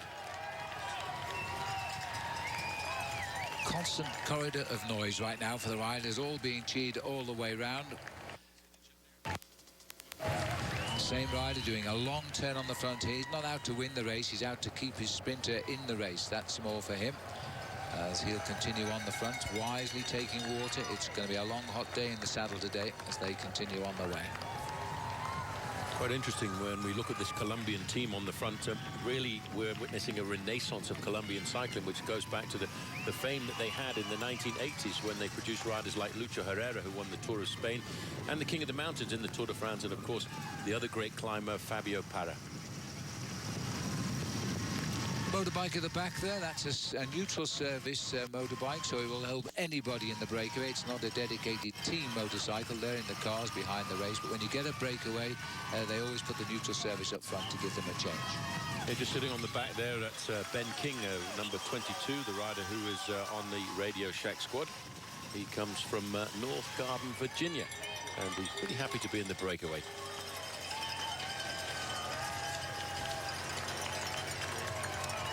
Still hitting the high spots here, 28.5 miles, slowing a little bit. The peloton now 1 minute behind and changing teams at the front all of the time. Well, if you're just joining us, you will have not have seen the abandon of the Tour de France winner, Chris Froome. He said that the pace got a little bit too high today. He was going to stop, and true to his word, he's fallen off the pace here, and he hadn't completed 2 laps of the circuit before he did abandon. Well, Steve Slanger is down there at the finish. Now, I think, Steve, you've got more to tell me on Chris Froome. I do, Phil, and obviously it wasn't a good day today for Chris Froome, but I was actually speaking with his fiancée, Michelle, before the start of today's stage, and she said that they've enjoyed this week in Colorado so much that they're actually considering buying property up in the mountains and spending the winters here so he can train more. Typically, they'll go to South Africa, but the roads are just so dangerous that they prefer coming here to Colorado. They like the altitude. They just like the atmosphere as well so much, and so who knows, Phil? Next winter, you may see the Tour de France champion not only going uphill, but maybe going downhill sleigh riding here in Colorado, too. I'll tell you, do you ski, Steve? Because you might be able to coach Chris Froome. I do ski, Phil, but when it comes to the mountains, I don't want to tell Chris Froome what to do at all. I think he's got a pretty good idea. Maybe, but certainly, yes, he's born in Kenya. He's brought up in Johannesburg in South Africa. Of course, he's got a British license, so the British claim him as the Tour de France winner. But we were talking to him a couple of days ago in Vail, and he was very, very positive about riding here in Colorado. So I think you might be right, Steve. I expect the real estate agents to do good business. As we're looking here at the 7 riders still out in front by that 1 minute slight better. Well, that lovely statuette there, Paul, about they looked a bit overweight when you look at professional cyclists, didn't they? Absolutely. Anyway, these 7 riders in the lead now are prizing out a few more seconds. We're just thinking of the riders who would have a chance of challenging Peter Sagan when we come down to the finish. And I'm sure Greg Van Avermaet is hoping he can get one over on with the Slovakian champion, because he's been pretty consistent, the rider from BMC. He was second on the opening stage. He was 3rd yesterday. He was 4th the other day. So he's knocking on the door of trying to get himself a bit of a surprise victory. He's going to have to conserve as much energy as possible. But I think the man, if anybody's going to beat Peter Sagan, the Slovakian, it would probably be the Slovenian, Luka Meček, because, as you said earlier, Phil, he's been knocking on the door throughout the whole of this season to get himself a big win. He is, and all of his wins last year came in one race, the Tour of Qinghai Lake in China. But he's a very fast sprinter, and maybe he's had 2 shots at trying to beat him in Aspen and yesterday. We'll see how he goes today, because these boys now have pegged this breakaway. It's going absolutely nowhere. 65 seconds the gap. It's consistent as we look at the yellow jersey of TJ Van Garderen. His teammate on the left is wearing the champions jersey of Switzerland. That's Michael Schaar, but he's very much a part of TJ's plans here. They're all on the BMC team. And the boys in red and black, well, they are the team BMC. I think this year we've seen TJ Van Garderen race with a lot more maturity, and I think he's a lot more confident nowadays. He just does not know what happened to him during the start of the Tour de France. When he explained to us after the stages when he lost time, he said he looked at his power monitor and theoretically he should have been riding well. He looked at his heart rate monitor and everything was giving him the right readings, but he just could not perform. And all of a sudden he's bounced back here and ridden a perfect race at the USA Pro Challenge. 2 teammates on the front of James Hagen's Berman. Their top man, as they hoped it would be, Acevedo. They lost their sprinter, Juan Jose Hayedo. He abandoned on the second day of this race. But they've got 2 riders in and riding very well. Tyler Wren is one of them, and the taller one is Carson Miller. Both 2 boys in the red jerseys there. Huge speed. Sorry, Paul, off our camera we've had a problem with Jason McCartney. We're just hearing, though, after a long chase, he's somehow managed to get back into this big punch. You don't want to ride round on circuit after circuit on your own on a day like today. A little bit embarrassing for the riders. There is a very tight time limit today, even on this last day. 6% of the winner's time. If you are slower than 6% of the winner's time today, you are eliminated from the race. In the old days, they didn't have a time limit on the last day because they felt you'd done enough to finish. Yeah, well, that was what it was like, but 6% is a very short amount, and if you go off the back of a race like this, when you're racing along at 46.5 kilometers an hour, it's very easy to lose 5 or 10 minutes, and on a short stage like this, it's very easy to get eliminated. Heading up to 40 kilometers covered, 24.8 miles. As we're looking at 28.7 miles an hour at the moment. This is a great story for TJ Van Garderen. Last year, 5th in the Tour de France. He won the white jersey in the Tour de France, the best young rider in that event. In this event, it's only a young event as far as cycle races around the world go. It's only in its 3rd year, the USA Pro Challenge. But Van Garden's been the big boy. He finished 3rd in the first year, 2nd last year. So it's obviously logical he wins this year, isn't it? Well, he's very calm and relaxed this afternoon with that little wave. The wife and family have followed him throughout the whole of this race as we get a great glimpse of the backdrop, really, here, Phil, of Denver. Back up around the parks again. Lucas User setting the pace at the front. And this is a very typical day in Denver. It's getting very warm now. It's about an hour, just over an hour and a half drive, and then you get into the Rockies around Denver. But we're in basically flatlands here. Denver Airport, the Mile High Airport. There's a lot of flatlands out towards Fort Collins as well. It's quite funny. Now taking turns at the front. They're all having a go today. It's quite amazing here in Colorado, Phil, because moving away from Denver, if you move over to the east, it's very, very flat for a long way. Move to the west, and you're immediately in the high spots of the Rockies, and many, many peaks in excess of 14,000 feet. Yes, I think it's 14 peaks higher than 12,000 feet in the state of Colorado. I think we've been over half a dozen of them this week. Well, we were lucky. We were in cars, but the poor bike riders, they had to climb over them.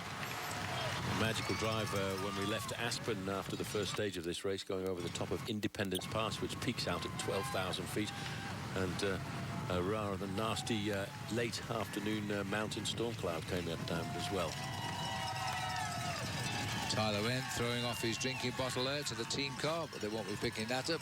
This will be the 1 kilometre to go sign when we eventually get round to it off that sharp right-hander. There's still a fair way to go, and they've eased out another 5 seconds. 1 minute 10 now for the leaders. Well, there's a very long line on the front end of the peloton every time we see it in pursuit of these riders. They haven't yet broken the stranglehold, and I have to say racing at 95 degrees Fahrenheit is a very difficult thing to do. Throw in 5,000 feet of altitude, you've got a recipe for sore legs at the end of the day. It's this shopping mall bridge here. That'll be a marker for the riders on the last lap as they're planning to make a move, especially the sprinters, if it comes down to all 111 riders racing for the line together. Peloton continuing this speed. We're yo-yoing between 29 and 28.8 average miles an hour.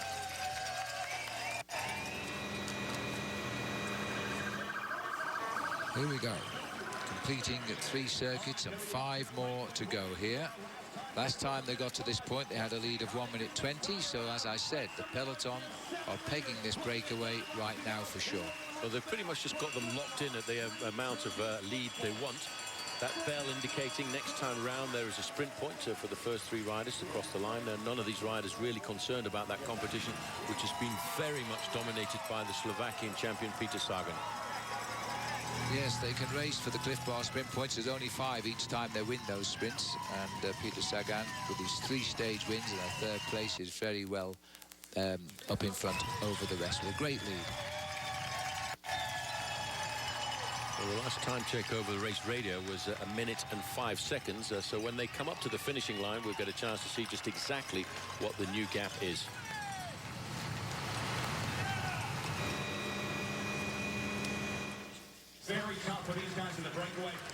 Well, as we're watching the riders here, this is the peloton coming through. See what they are. They were 1:10 as they head up towards the line. They hit the line. They're now 53 seconds back, so they are closing it again. Now, I hope you're enjoying our coverage here of the USA Pro Challenge.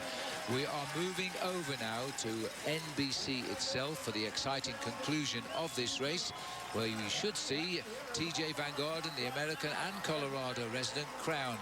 But who's going to win the stage and who's going to win all of the major prizes? So please join us on the other side on NBC itself now as we say goodbye to you here on NBC SN.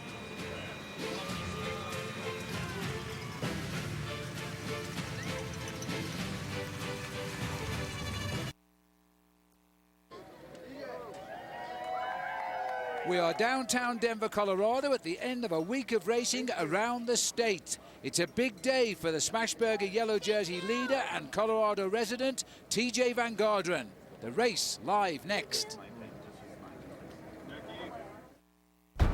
6 days ago, the third edition of the USA Pro Challenge kicked off in Aspen, where the crowds came out in force and the peloton began its week-long journey by confronting one of the most iconic climbs in Colorado. Then, en route to Beaver Creek, it was American TJ Van Garderen who confirmed his status as the top contender and pulled on the race leader's yellow jersey. Today in Denver, he looks to take the top step on the podium, but he's just barely missed out on these past 2 years. An unforgettable homecoming for this Colorado resident as he finishes his 600-mile journey into the state capital. Stage 7, the conclusion of the USA Pro Challenge, starts next.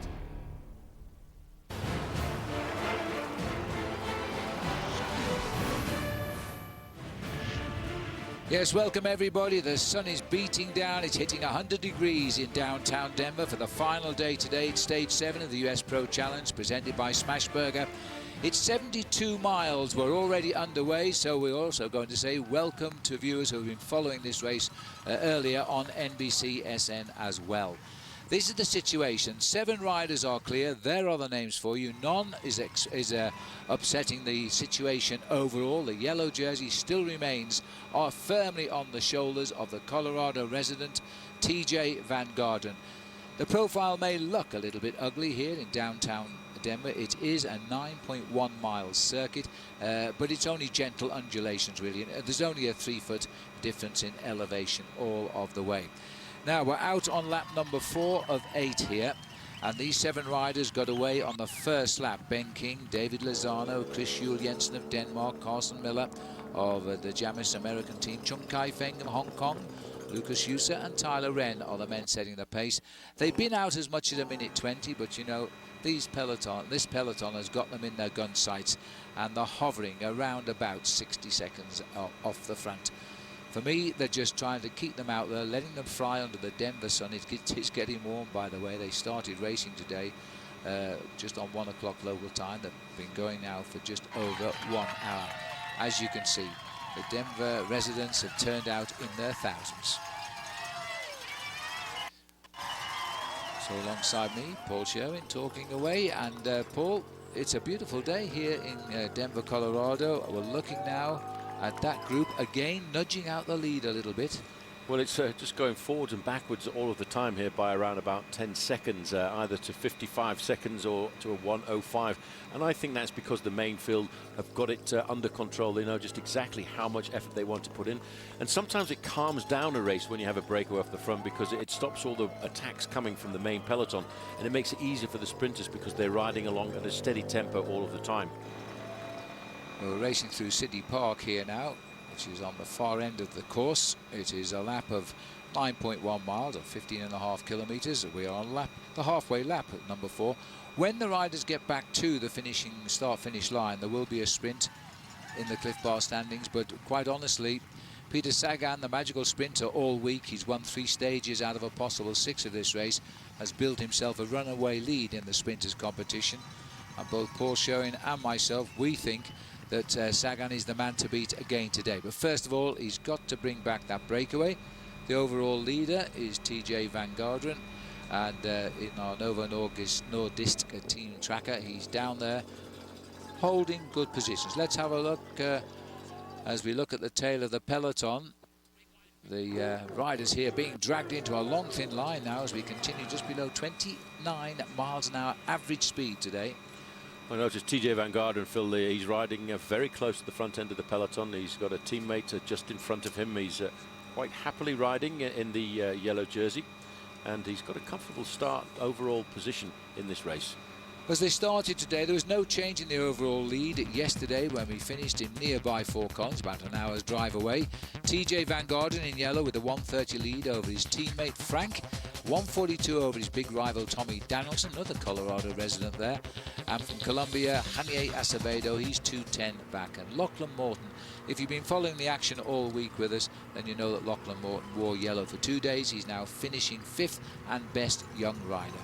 Well, just looking at that golden jersey on the back of TJ Van Garderen, you know, in the United States, people always talk about the California gold rush, but in fact, the gold rush here in Pikes Peak country was a lot bigger, and it brought 100,000 people looking for gold into this region, and that's why Denver became such a famous center. And now it is the state capital of Colorado, and all around us the beautiful Rocky Mountains, where we have been all week since the race left Aspen, bound for Breckenridge. Then we went on to Steamboat Springs, and then we wound our way right around, finishing yesterday in nearby Fort Collins. Crowds enjoying what is a real festive atmosphere here in Denver at the moment, and the sun has played ball. In the 3 years the race has finished here, they have always had a great summer's day. Just seeing these 7 riders, they're leading the trail around, but they're going nowhere, we have to be honest. They're just over 1 minute in front as we complete half distance today in Denver.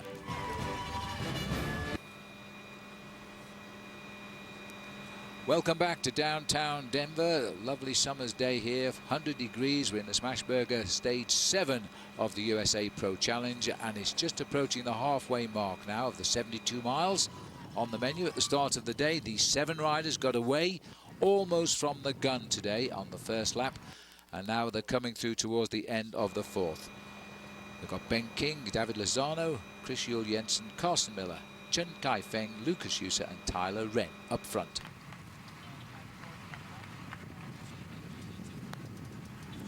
And there's the latest time check, Paul, 1 minute and 10 seconds. So yellow jersey back in the main field, and the breakaway 1 minute and 10 seconds ahead. Yeah, just 25 years of age, TJ Van Garderen. His team have ridden a perfect race, and as he said, I think to us just before the start of the race, Phil, they gain time on every strategic moment in the race as far as they're concerned. But to me, the most impressive thing that TJ Van Garderen has done this week is the way that he won that Vail time trial. He was so fast in the early part of it. It was almost 31 seconds faster than Andrew Talansky, but Talansky went up the climb so much quicker. It's amazing to see the turnaround from the TJ Van Garderen that we saw in the Tour de France, who was suffering every time we went into the mountains, to the confident 25-year-old we've seen here in the USA Pro Challenge. Well, yes, and Talansky finishing 10th in the Tour de France at the first attempt. That compares favourably with TJ's first Tour de France in 2011, finished 82nd. But last year he was 5th, so everybody expecting this year to be a podium finisher. Try as he might, he couldn't make it. He finished 45th in the Tour de France this year. But here in the United States, he's having a dream season. Winner of the Amgen Tour of California back in May. That was his first ever multi-day victory. And he's only an hour and a half or so away from winning the other big race in the USA, the USA Pro Challenge. It was, I think, a little bit of a changer for him once he actually came through and got himself that victory in the Amgen Tour of California. And interestingly enough, he got that win because of his time trialing ability. And here in the USA Pro Challenges this year, he will have really laid down the foundations in the individual time trial. Well, the leaders are heading into the finish. There they are as they're coming up towards the line. There is again a sprint here, but you know, in this Cliff Bar Sprint Series, the leader and the outstanding leader is Peter Sagan in the green jersey. So these boys aren't really too interested. You've got Chung Kae-Feng of Champion System, which I think could just pipped on the line there, I think, by Carson Miller, but we'll see. I think he was just on the line. He came past there. He wanted a little bit of glory of being the first man to come across the line. And when the main field comes back up to that line in a few moments' time, we'll get again a chance to have a proper time check between the leading group of 7 and the main field. Race Radio is saying that it's actually cut up to 1 minute and 10 seconds. Well, the clock doesn't lie. We'll find out in about 1 minute and 5 seconds as they are still coming up to that finishing line. Last time through, they had a lead of 53 seconds. They've never had better than 1 minute 20. As they're still sticking to the guns here. They're now into the second half of the day, lap number 5 of 8. Well, the main field is stretching out into an extremely long line, and it's because of the participation of 4 different teams who are quite happy to do the pacemaking. And I'm very happy to see that Team Columbia are not at all afraid of the reputation of the big World Pro Tour teams.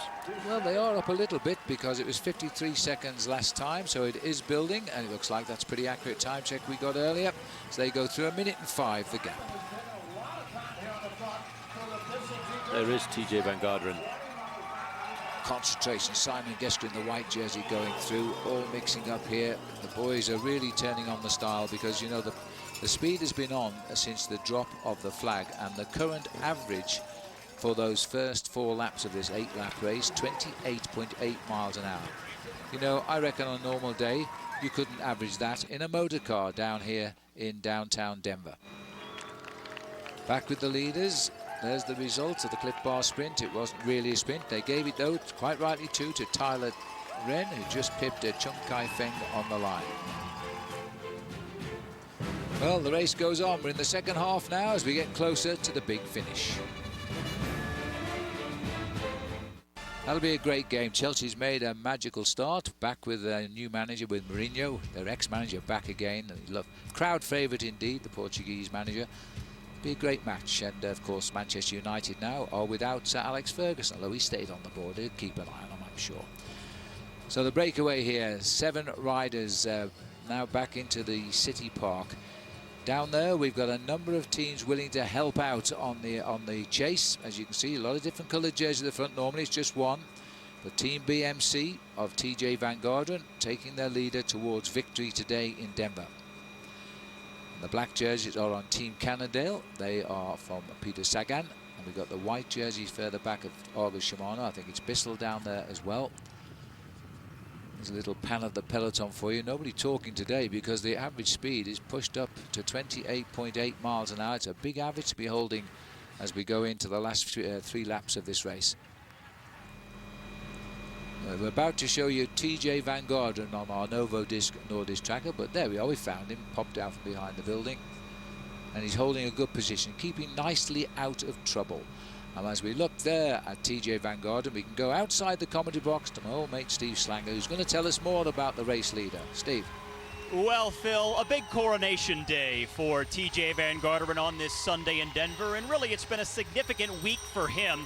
Now he'll start to look ahead at next year's Tour de France. As you'll remember, it was a disappointing July in Europe for TJ this year, but I spoke with his team director earlier today, and he told me that this sport can be such a head game. He feels that TJ is now over the mental hurdle. He has the confidence to win big races. Now it's going to be about the preparation. Starting this December and leading up to the Tour de France next July, it's going to be about that meticulous preparation. Previewing the Tour de France stages, doing specific training so that along with the confidence, they can give TJ the complete package he needs to contend for the podium at the Tour de France next year. Yes, I think you're absolutely right there, Steve. Now he's winning stage races. This will be his second big stage race win in the USA. It's time to aim for a win in the Tour de France. I agree. So looking down there, Paul, as the riders continue on, just thinking there, Paul, about TJ Van Garderen. Now he's a stage race winner. He's done 3 tours. It's about time he got on the podium of the Tour de France, isn't it? Well, I think that's what the next step is. Interesting to talk to some of the youngsters like Lawson Craddock at the start of the race, saying that they've got to think about developing over a period of time. And, you know, I think we've waited for TJ Van Garderen to mature. Last year was a phenomenal year for him, finishing in 5th place overall. Yes, he's had a bad tour this year, but I think now he must start to assume the mantle of leader when it comes up to the Tour de France. And after 5th place overall in the Tour and the best young rider, yes, the next thing he must be looking at is a podium finish. Well, it was a bad tour, you're absolutely right, and he had no excuses for it. It wasn't what he expected, but he did do a great ride that day on Alpe d'Huez, a mountain which is famous throughout the world, and a mountain for the first time he climbed twice on the same day. That's amazing. It was, and he was so close to getting the victory on what was an iconic stage of the Tour de France. He was, I think, a little bit disheartened by the fact that he lost that in the final 2 kilometers of the race. Yeah. And it was a Frenchman who won, and the Frenchman hadn't won a stage. Christophe Riblon was the rider, and he knew the pressure was on him, and I think he was totally inspired. If that man had been any other nationality, I reckon TJ would have been the winner. I would have to agree with you on that occasion, but just a few moments ago, Phil, I was just doing a little bit of research concerning the peaks in Colorado. Well, there are actually 54 peaks in Colorado above 14,000 feet, and 637 above 13,000 feet. That's pretty remarkable. And they're beautiful, all of them as well. And we've seen plenty of them on what has been 7 days of terrific cycle racing in this state, where people enjoy those mountains with mountain bikes, hiking and climbing as well. Long, thin line of a peloton that is not allowing 7 riders to go clear today. They're giving them the moments of glory, but I think I can safely say they won't be winning the stage today. See you in a moment.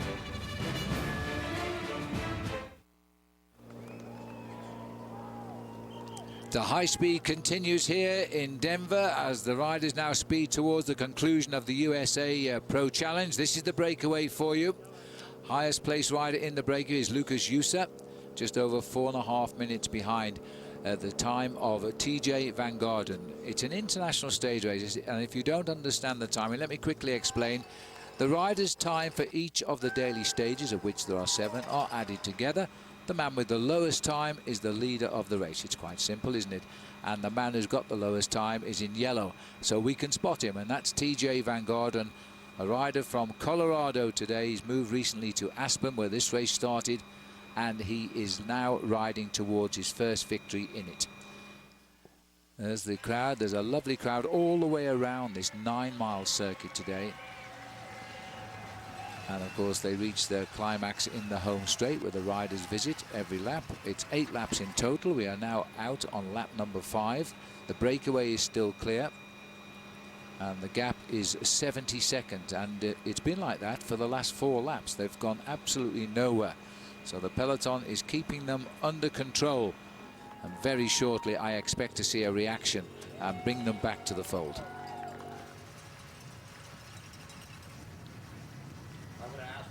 So at the front of the field we've got Cannondale setting the pace. At the back of the field, just rejoining after adjusting his handlebars on the roadside, is Richie Porte, the great teammate of Chris Froome, the Tour de France winner, who has just retired earlier on today. Looks to me as if there's a fair amount of pressure now being applied by these riders from Cannondale. I think they want to get to the finish as quickly as possible.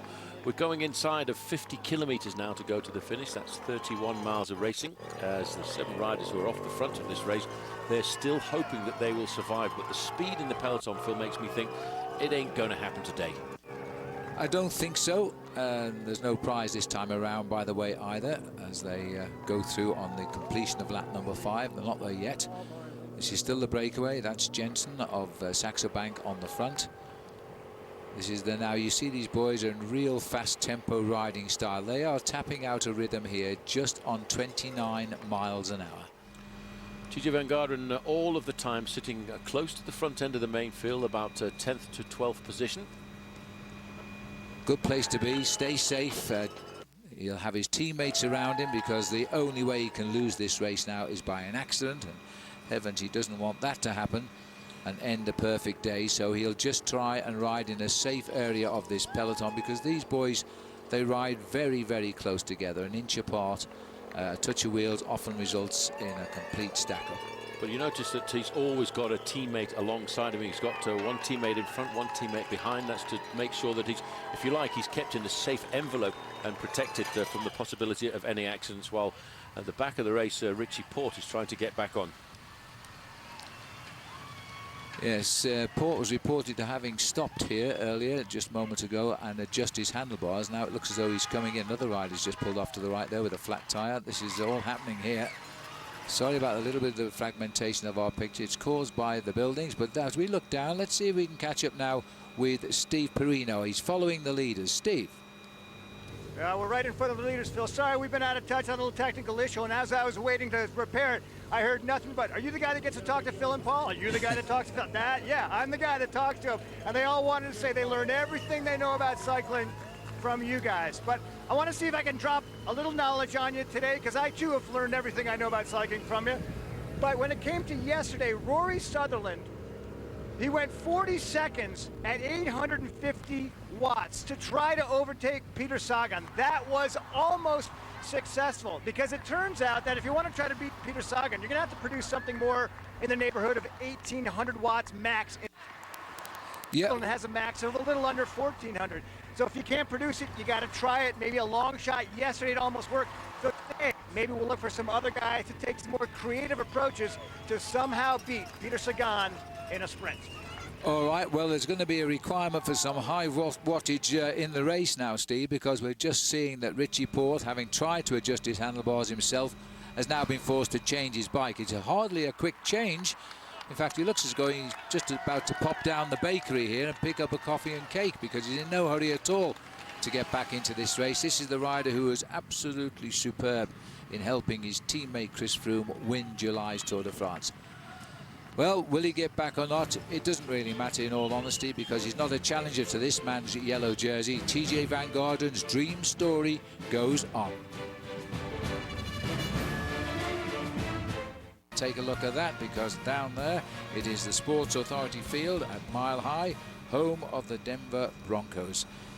The kick-off to the new season. Everybody's getting ready. Nice new coat of paint on the stadium, and we're all set to go. That's not very far away.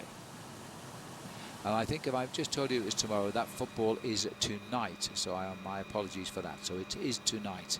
Enjoy that. This race will be done and dusted by then, as the riders now are running into the last 3 laps. They're still away, but, you know, they're going to start hunting them down. Probably about 20 miles to go. We'll start to see the peloton. The peloton, it looks easy, doesn't it, when they're riding along here, but they are doing just on 30 miles an hour average, which means they're hitting times 35, 40 miles an hour. Here's the peloton as they hit now 3 laps to go. And a lot of different teams working hard at the front. When they're in a long straight line like this is no easy race around the roads of Denver. As the gap goes on, still hovering around 65 seconds in front of a huge crowd enjoying themselves. 1 minute, and it's holding at 65 as they go down. Exactly the same as it was 9 miles ago. Perfect tempo riding, Paul, by the peloton. 65 seconds at the end of lap 3, now lap 4 rather, now lap 5, 65 seconds. They've got it locked in. They know exactly when they want to take up the tempo in that main field there, Phil, and I do believe it will be halfway around the lap when we've come up with 2 laps to go. I think it's halfway around that lap that we'll start to see them really take up the pressure. Right, well, 1 more lap of freedom we predict, maybe, and then they'll be into the last 2 laps of the USA Pro Challenge here in Denver. 65 seconds. They never have more than 70 seconds. At the end of lap 2, it was 1:20. The end of lap 3, 53 seconds. The end of lap 4, 1:05. The end of lap 5, 1:05. They've got their measure, but they're having to work very hard at very high speeds. They're just passing through the Cliff Bar feeding station here. That's where they grab more bottles if they want more bottles, any food that they might want, just to see them through to the end. Well, it's this lap here now, Phil. 3 laps to go, up until 2 laps to go. I think they'll continue to mark those leaders. Once they go through the 2 lap to go point next time, then I think we'll start to see a little increase, nudging up the speed to 48 kilometers an hour, trying to wipe out that minute advantage. Lucas Sousa here, just checking in with his team car. He's in the breakaway and had the most to gain in that breakaway, but he knows now that he's not going to gain very much because they're not allowing it. Well, we're looking at the breakaway, and we're looking at Matt Cook, hoping that he's going to notch up that King of the Mountains point. He's really suffering today, though, Phil. I'm not sure whether he's off the back here. He's taken a few deep breaths, and the camera's not looking forward, but he might well be chasing back after a problem there, Matt Cook. He's got to finish the race, of course, to keep that final jersey. Peter Sagan, happy days for the man who said, oh, we're letting them all fight it out. I'll be there when it comes down to the sprint finish. Well, he's happy at the moment and relaxed, and he's waving to the crowd. He's got great supporters out here all the way around the route, and many of the young kids, they've got Peter Sagan cut-out faces, and they wave them in the crowd.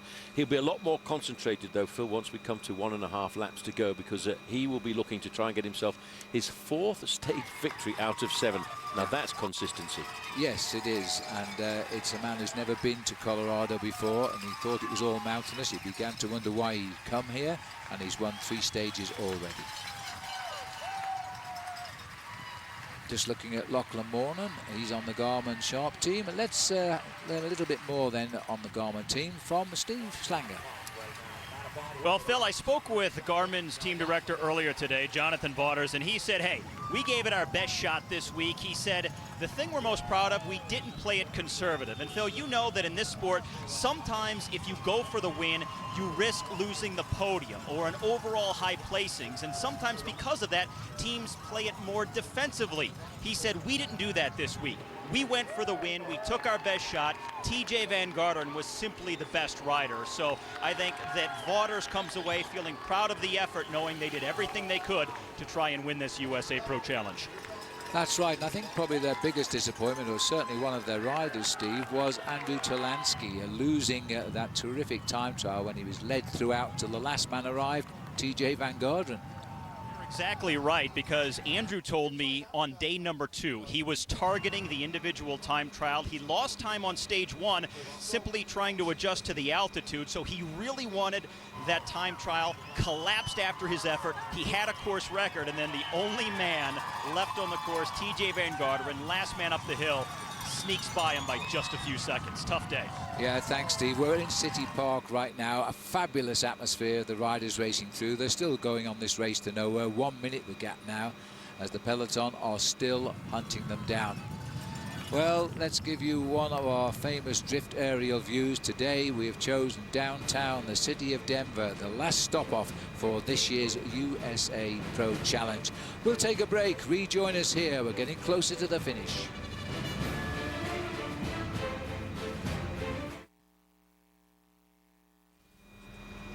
Welcome back. Let's remind ourselves of the USA Cycling American standings. It's a good result for the Americans this year, isn't it? TJ Van Garderen, he's got the yellow jersey. Tom Downson is on the podium in 3rd. Lawson Craddock on the Young Riders team, he sits 7th. Carter Jones 11th.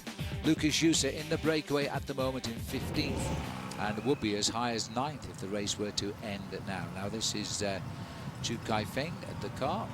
I think I've been telling you he's from Hong Kong, but he is in fact from Taipei.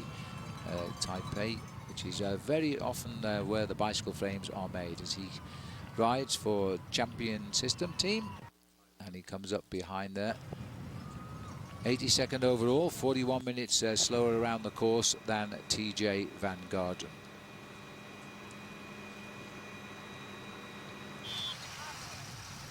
So as we look at the leaders, I can tell you that Richie Porte is still chasing behind. Oh, there he is at the moment. And he's still trying to get back, Paul. Well, he's not far off the back. I mean, in front of him, he's looking for the team cars to come by again, and the race referee has come by. Very often, the race referees, they do something what they call a barrage if a rider gets dropped off the main field, but they don't normally do it if a rider has a technical problem. And Richie Porte, Phil, because of the speed of this race, we're looking at 47, 48 kilometres an hour now.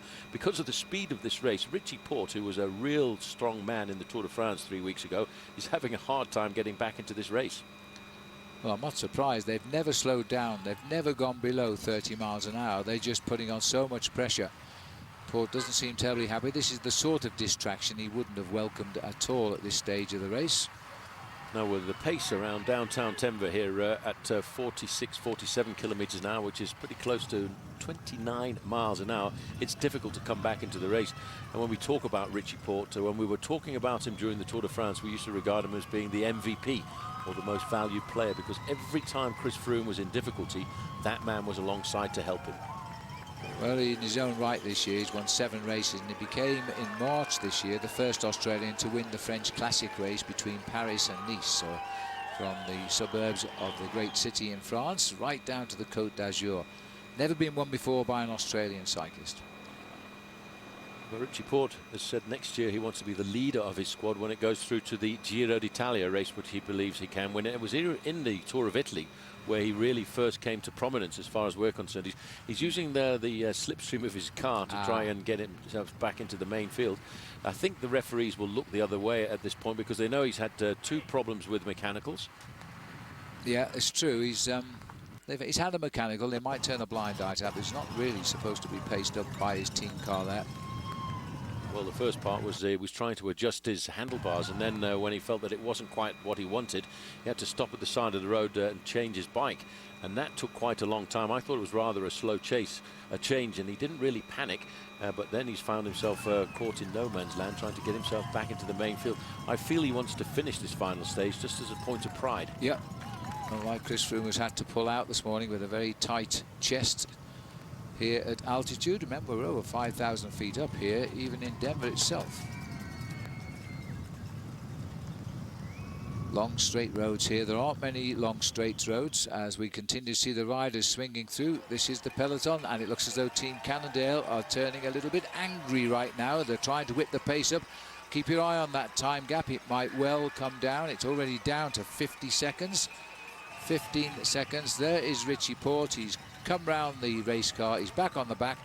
Let's go and have another chat with Steve Schlanger. Steve.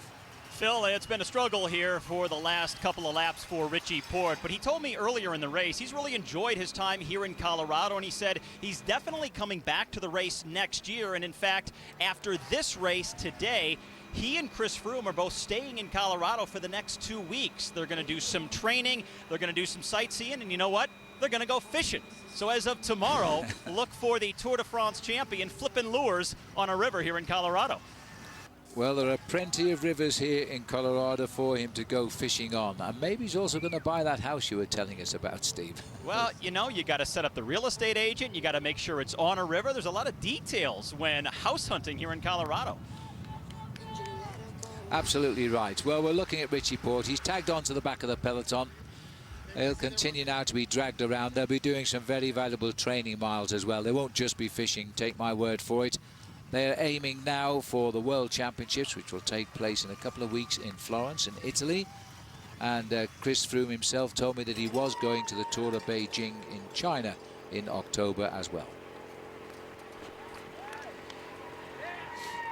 Well, every time I pick up the bunch, Paul, they seem to be going faster than ever. Colombian riders mixing it with the Cannondale riders, Argus Shimano and Team BMC. Those are the riders right on the front of the race. They drive it on now. Very soon we're going to see a significant change in this gap, I'm sure. It's down to 45 seconds as I speak. Andy Schleck just on the far side there, wearing number 21, the winner of the Tour de France a couple of years ago. As well, a very popular rider here in the United States.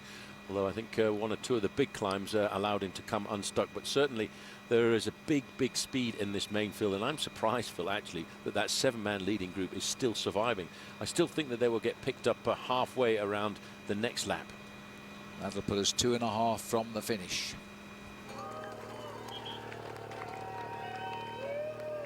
You can see here now it's Team Cannondale driving at the front. It is the Colombian team who have found themselves a good sprinter in Avila, Edwin Avila, at the front.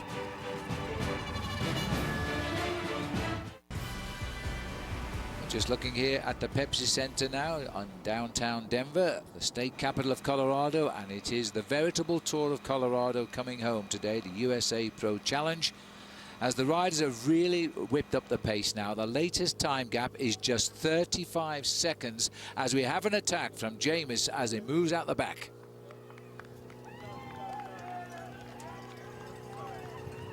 Now, this is an interesting move. Good reaction, though. It is they've got 2 riders in the breakaway, Carson Miller, Tyler Wren, and it's a good time to try and use one of them just to see if they can hold off the peloton.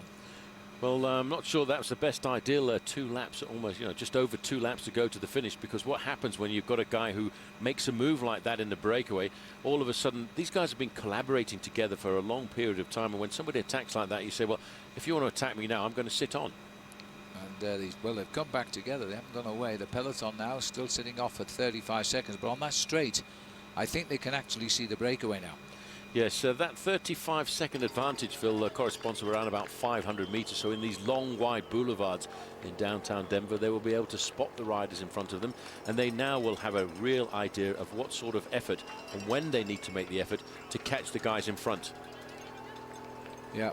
In fact, I think they've been listening to me, because they've gone right across the road. They've turned off the power now that they've got their prey in sight. Yes, they've left it all to Team BMC, TJ Van Garden's teammates, the black jerseys behind him at Cannondale. And these are the boys who are just letting all of the hard workers go on as the riders continue. They're still moving away. This is the rear of the peloton. And the riders themselves still getting cheers all the way. That's as the leaders come through. They're coming through now towards the end of lap 6. This is Lucas Yusa, who's got clear to try and show his colours now. He's come forward after the attack by James Hagan's Berman team. Well, he is the local boy, let's not forget, Phil, because he hails from Denver, Colorado. He is really racing in front of a home crowd here this afternoon. And there's a big reaction now coming from the rider from Taiwan who's trying to get across there, and that's Fen Chung Kai. Yes, well, this is a good move by Lucas Yusa. He's the man with most to gain. These are desperate moments, and it's the last day of the race. The rest of the breakaway is in the distance there, and it looks as though they're all splitting up now. Well, that big acceleration coming from Lucas Yusa, in fact, to increase that lead now, it's stretched back out from 35 seconds to 45 seconds. If any man knows the streets of downtown, it's this man here, Lucas Yusa. 15th overall at the start of the day. He would love a fairy tale ending, but I don't think that will happen, Phil, because the Eagles are starting to soar in the sky now, and these men at the front of the main field are waiting to just put those screws up just a little bit more to pull it back together. Well, this is the peloton reaching. The time gap is the spread between Yusa and the peloton. They've gone under 43 seconds. We can hear on race radio that the Taiwanese rider Feng Chongkai has been dropped by the leading group now. A little bit of a surprise. He made a big effort for the sprint points there, and now he seems to have been unhitched. Well, this is what a lot of the riders have told me, Phil, when I've talked to them. When they make an effort at altitude, if you're not used to the altitude, it's very difficult to recover from a rapid acceleration like this, and not exactly the same as, the body doesn't react the same as it would at sea level. Well, they're going out now, and next time around will be 2 laps still to go. 18.2 miles left to ride on this race. And still the average speed locked in at just a shade inside of 29 miles an hour. And 46 kilometers an hour is the average of the race so far. And still everybody is waiting for the sprinters teams to bring it all back together, and I think it will be on this lap. I think it's got to be on this lap, otherwise they're going to not be in a position to reposition for the sprint finish here. So they've been working now since 1 o'clock, just on 2 hours. That the Cannondale boys have been trying to keep this race in touch with those leaders, and at last the leaders are cracking. This man's having none of it here, Lucas Yusa. Now out on his own, had the most to gain all day, read the race well to get into the breakaway as soon as the flag dropped. He joined the leaders. There were 4 at one stage. He quickly came across, and now he's the lone survivor. You can see riders in the distance as we go down to Steve Perino inside the race. Steve. Well, just in front of the break, and you can see the break. I can tell you one thing about this course: when you're on skier, when you go into the park, that's the thing that the riders can always see who's in front of them because of the way it loops back. And so it's one thing to know, of course, if you're 15. It's another altogether when you can see the guy, and of course, on several points in this, you can see exactly what the people in front of you are doing. It's just like putting that rabbit right in front of the greyhound. That's a nice analogy, Steve. We've been over rabbit years past this year as well, as we're now seeing the Cannoneer boys. There are 2 laps left to the finish of this race now as they continue. There's the spread, 55 seconds officially. Peloton to Lucas Yusa. Desperate moments now for Lucas Yusa, and it looks to me as though he might be coming back to those front runners. We'll take a break.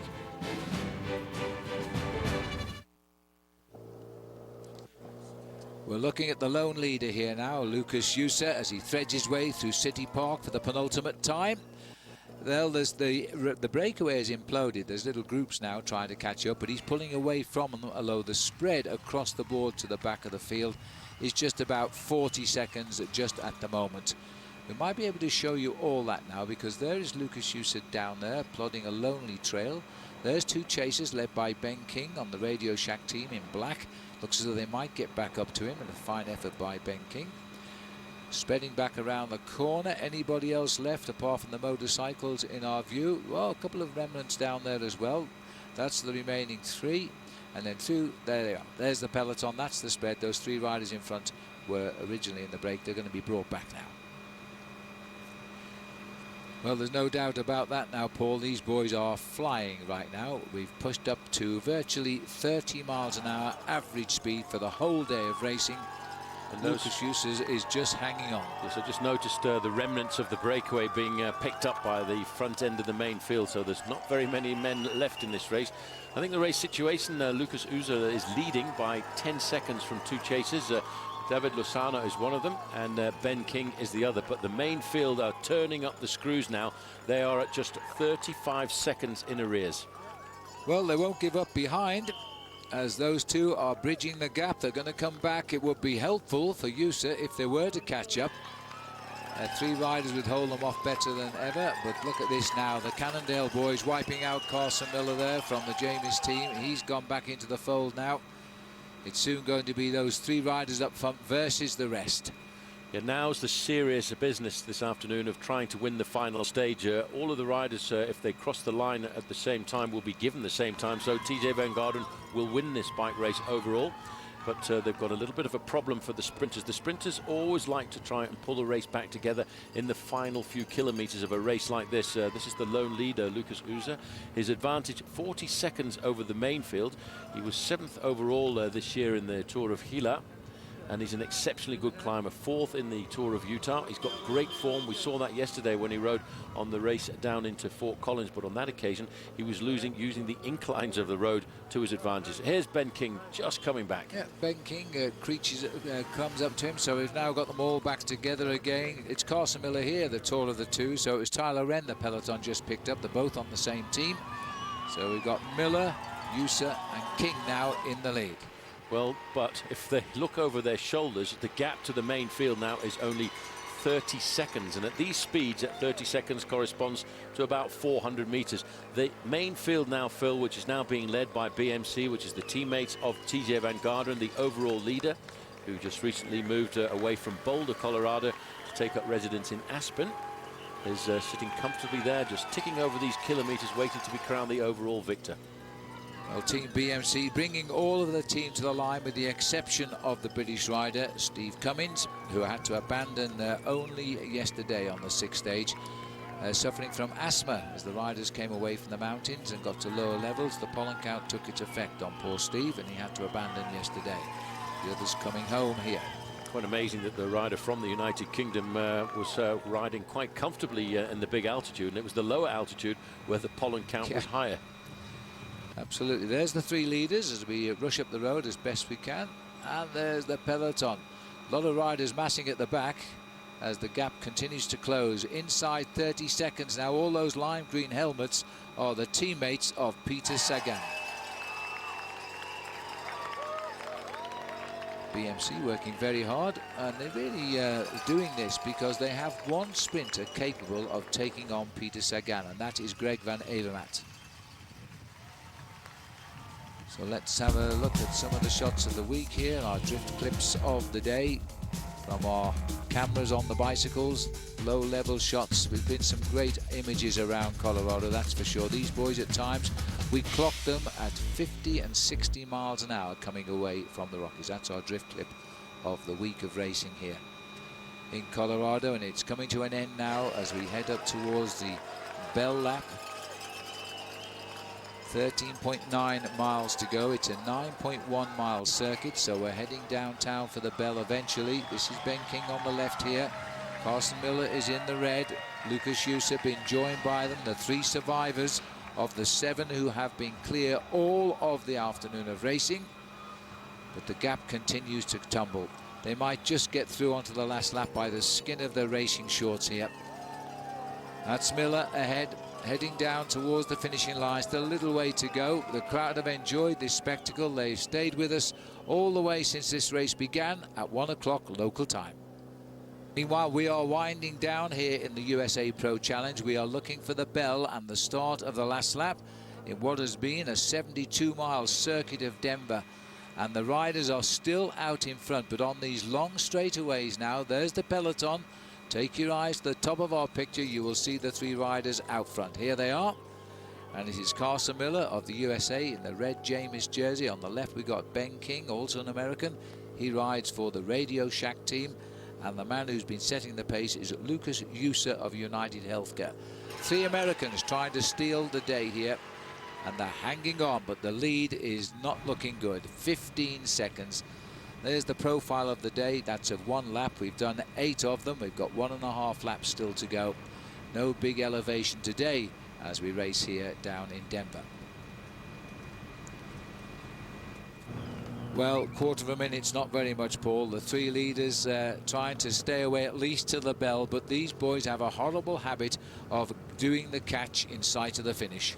Well, a quarter of a minute, as you mentioned, Phil, that's 200 meters. And if they look over right now, they will see the mass of the main field charging up behind them. In fact, I don't think it's 200 meters anymore. I think we're down to 5 or 6 seconds. They're not even going to get to the bell, are they? They've been out in front since the 0 mile or kilometer today. They went from the gun, and they're now being wiped out. And this is giving the sprinters plenty of time to organise their team lead-out men before the finish. We're going to be treated to a great sprint to the line here today. Yeah, but there's a lot of sprinters will be queuing up onto the back wheel of the Slovakian national champion, who wears the lime green jersey as the leader of the points competition, denoting the most consistent rider in the event so far, winning 3 stages out of 7. No, Peter Sagan is the man to beat. He's established that situation, but they haven't caught these 3 quite yet. The Colorado crowd cheering them around this circuit for the penultimate time. This must be a soul disposal. There's a crash at the back. Well, you could hear the bike. Saxo Tinkoff went down there. One of the riders gone down there. That's, I think it was Christopher Juul Jensen, the rider who was in the break, now at the back of the bunch, went down. Yes, and I don't know how that happened. And the Sky rider who went down there was Ian Boswell. So Ian Boswell and Jules Jensen, the Danish rider. Let's hope Ian is okay. There is Jensen. That's very, very tough, Phil, with just about 1.5 laps to go to the finish on the final day of a bike race like this. Well, that is Josh Edmondson there, number 13, sitting on the ground. A little bit dejected there. They went there, much just a touch of wheels. Bear in mind that the rider on the left, Juul Jensen, was the rider who was in the breakaway, obviously sporting a little bit of fatigue. His team manager coming alongside there is Lars Mikkelsen, himself a former very, very good professional bike rider. Well, that's a shame for Josh Edmondson. He's been the most aggressive rider. His Lycra is ripped there. And is he going to bother to continue? They're going to, yes, they're getting a bike off for him. He wants to finish this first tour for him. And he's been such a great bike rider these last few days. He's been the man leading the escapes in the breakaway.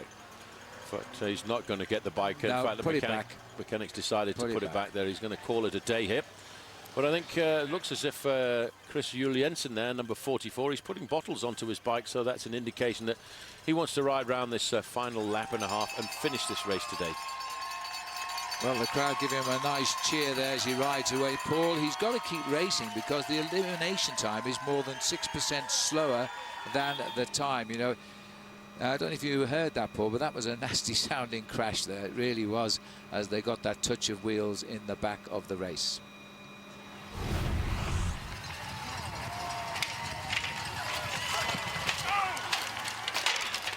Yes, that was a real collision between those two, wasn't it? And Edmondson decided to call it a day. Jensen, the Danish rider, going on, but he's got to beat the 6% time limit based on the winner's time. Otherwise, he won't finish the tour. We'll go through at the bell. 1 lap to go. And they just, as they came across the finishing line, picked up Lucas Usa, and they are all together now for the final lap. And it was Christian van der Velde, who is the defending champion, will riding his last event on American soil, because he'll retire at the end of this season, who leads them through. Yes, and Christian Vande Velde 1 year ago was living the great moment of going into the last lap to be crowned the winner. This year it will be TJ Van Garderen as we move out on the 8th and final lap with the peloton all together. Pace very, very high now, 47 kilometers an hour, 29 miles an hour on this last lap. Just 9 miles left to go in this final day of the USA Pro Challenge. 110 riders remain in the race. 109 are now in this big peloton here, and the lime green crash helmets there are all the teammates of Peter Sagan, the winner of 3 stages in his first visit to this race. Well, this is Vande Velde wanting to show himself off to the crowd for one final time on US soil before finishing his racing career, quite possibly in the World Championships in Italy in the month of September. A long, thin line now.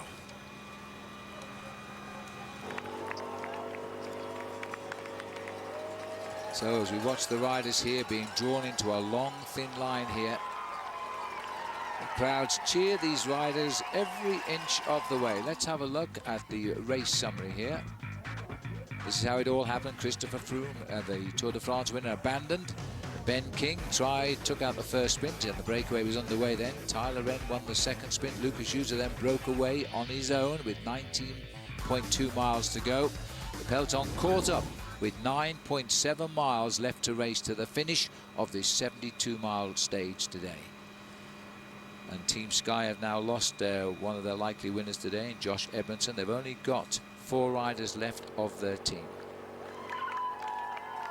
Well, he looks very relaxed the way he lies on those handlebars, but believe me, he is concentrating now on keeping this speed at 28.9 miles an hour. That is the average speed for the race today. The field now, 3 Cannondale riders on the front, but we're on the final lap now, and it can really be a lap of honor for the overall leader of this race, because TJ Van Garderen in the yellow jersey will very shortly exchange that leader's jersey for a winner's.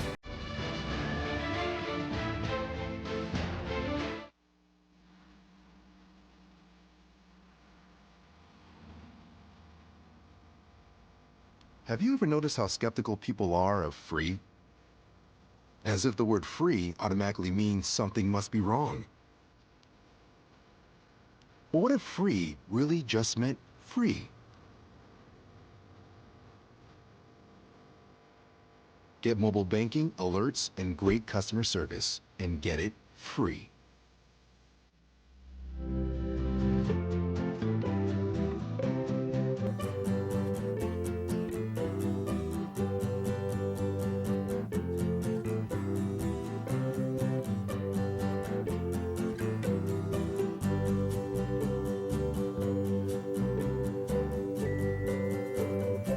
The truth is, Denver has hundreds of things to see and do. We dare you to discover for yourself at visitdenver.com. Back in 1991, people thought we were crazy to quit our day jobs and open New Belgium Brewing. They said Fat Tire was a weird name for a beer. And being 100% employee-owned and environmentally conscious would never work. The world is full of people who like to say, you can't do that. And for all of them out there, we have one thing to say. Fat Tire Ale from New Belgium Brewing.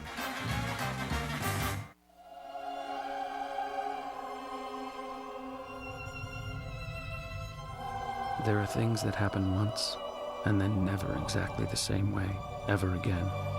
Things that only you saw. There's no way to predict these things. You have to put yourself out there and keep your eyes open and be happy when you see them. These things that no one else will ever see. Blair Underwood stars in NBC's Ironside, Wednesdays this fall. Relive the best moments from one of cycling's prestigious events. La Vuelta a España, September 8th, 3 Eastern on NBC.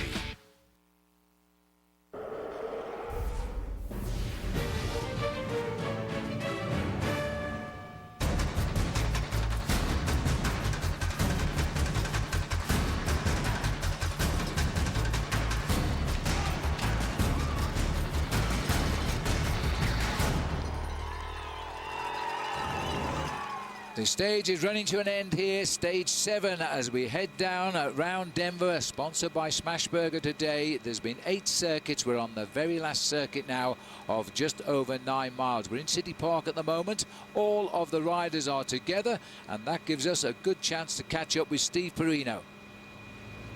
Well, Phil, I know the riders at this point are getting worn down, but I can tell you the crowd is not. It's been this way all the way through Colorado, one of the most electric crowds you will find anywhere. And behind the scenes, pretty much I'm hearing every director in the world say, you know what, this has got to be one of my favorite races of all time. Now, behind me, we're just starting to see the racers file through here. As it starts to dip down onto 17th Street, these breakaways, while the average speed might be around 30, they're hitting about almost 40 miles an hour until they go that hard left onto Lincoln Street.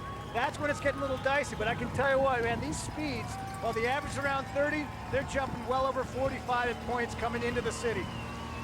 Yes, indeed they are, Steve, and we're getting a constant change of pacemakers at the front now as they try to establish a control of this long line of riders. You're right, our average speed for the day has now just hit a solid 29 miles an hour, so we're well over that at the moment here.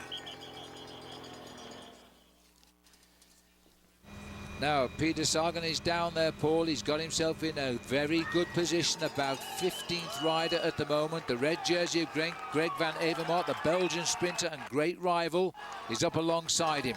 Well, Greg Van Avermaet has finished 2nd, 3rd and 4th on these stages whenever Peter Sagan has won, so he has been consistent, but he's been consistently beaten. He will try once again today. You know, United Healthcare have got a very good sprinter on their team as well, the Italian rider Alessandro Bassana, and that's why these riders are doing all of the pacemaking for themselves. There's a lot of riders who've got candidates who could finish up, and of course everybody wants to win the last stage of a world-class multi-day race, which has a habit of finishing in the major town of its region. Well, let's have a look at some of these. Ask Phil, what's the reward for the winner of the general classification? Well, here we go, we can show you that. The overall general classification. First place today will receive $16,592, and let's not forget the 49 cents. Second place, 8,284. There's all the prizes the rides are up for. There's plenty of prizes along the road route every day as well. So the riders now, watch this, this is interesting. Now look at the head of the race now. Gorman Sharp trying to stay in control. Jelly Belly pushing them out the way. The yellow jersey in the middle, poor of TJ, he's not thinking of winning, he's thinking of not falling off right now. Well, that's why he's riding so close to the front, TJ Van Garderen there. As you can see, he wants to keep out of danger. This is a very, very dangerous part of the course, and if he crashes at this moment, he could find himself losing the overall victory of the USA Pro Challenge. But usually the safest place to ride in the main field like this is in the top 10 to 15 places. It sounds an easy thing to do. I can tell you from experience, it is not. No. And listen to the crowd. The adrenaline will be pouring on these riders right now because this crowd has never stopped cheering all day. Still got United Healthcare setting the pace here. Yes, they're riding for them, and Alessandro Bassana, who was 5th on the stage yesterday into Fort Collins, and that's why they've got this big organisation going. And looking a little bit further back, though, you see moving up into 6th position is the yellow jersey, TJ Van Garderen, riding behind his teammate. Teammate there is Michael Sharp, and they're weaving in and out of the buildings now in the business district of downtown Denver. Yes, United Healthcare lost their top sprinter when he crashed at the end of stage 3 into Steamboat Springs. That was Kiel Rain, and he finished 3rd on the opening day, and he was looking set as though he did have the ability to challenge Peter Sagan, but sadly went down rather heavily. He didn't start the 4th day of this race, but nonetheless they're going to try and deliver Alessandro Bassana to the line now. They're Italian. Well, I hope State Patrol are looking the other way now, Phil, because we are riding in excess of 30 miles an hour down these streets in Denver. Close to 35 miles an hour, I would estimate. There's the finishing line. There's on the other side. And when they've gone around this loop and around Cherry Creek one more time, they'll start to take this race very seriously, trying to make sure they can put their sprinters into the top 4 or 5 positions to get them into the final kilometre and that big burst for the line. Well, I'll tell you what, we didn't see it, but we heard there was a puncture to the Swedish champion Michael Olsen at these speeds. He's not going to rejoin the race now before we hit the finish. That's very bad luck at this stage of the event. Just tagged on to the back is Ian Boswell of Team Sky. He may have got mixed up in that crash. I heard his number called. There's no doubt the man most injured was wearing number 13, Josh Edmondson, and he's decided to retire. How ironic is that? He was wearing number 13. Yeah. He had one number 13 put upside down, hoping to break the spell that number very often brings to people. But unfortunately for him, a lap and a half to go, he had to abandon the USA Pro Cycling Challenge here this afternoon. Up into 5th position, TJ Van Garderen. All he's thinking about now, Phil, is getting these final few kilometers, the final miles out of the way to get his second big victory on American soil under his belt to add to his Amgen Tour of California victory, which he got in the month of May. TJ Van Garderen rides 5th man in the line in his yellow leader's jersey here. His team are all the riders in red and black, all trying to gang up around him, protect him. We don't want to see a silly fall like we saw moments ago that has stopped Josh Edmondson from finishing this race. Once we are inside 3 kilometers to go, which is 1.8 miles, Van Garderen is declared the winner. That's an international rule. If he fell after that 3 kilometers to go, or 1.8 miles to the finish, he would still receive the time of the riders he is with. So he wouldn't lose any time. And then he can breathe a sigh of relief.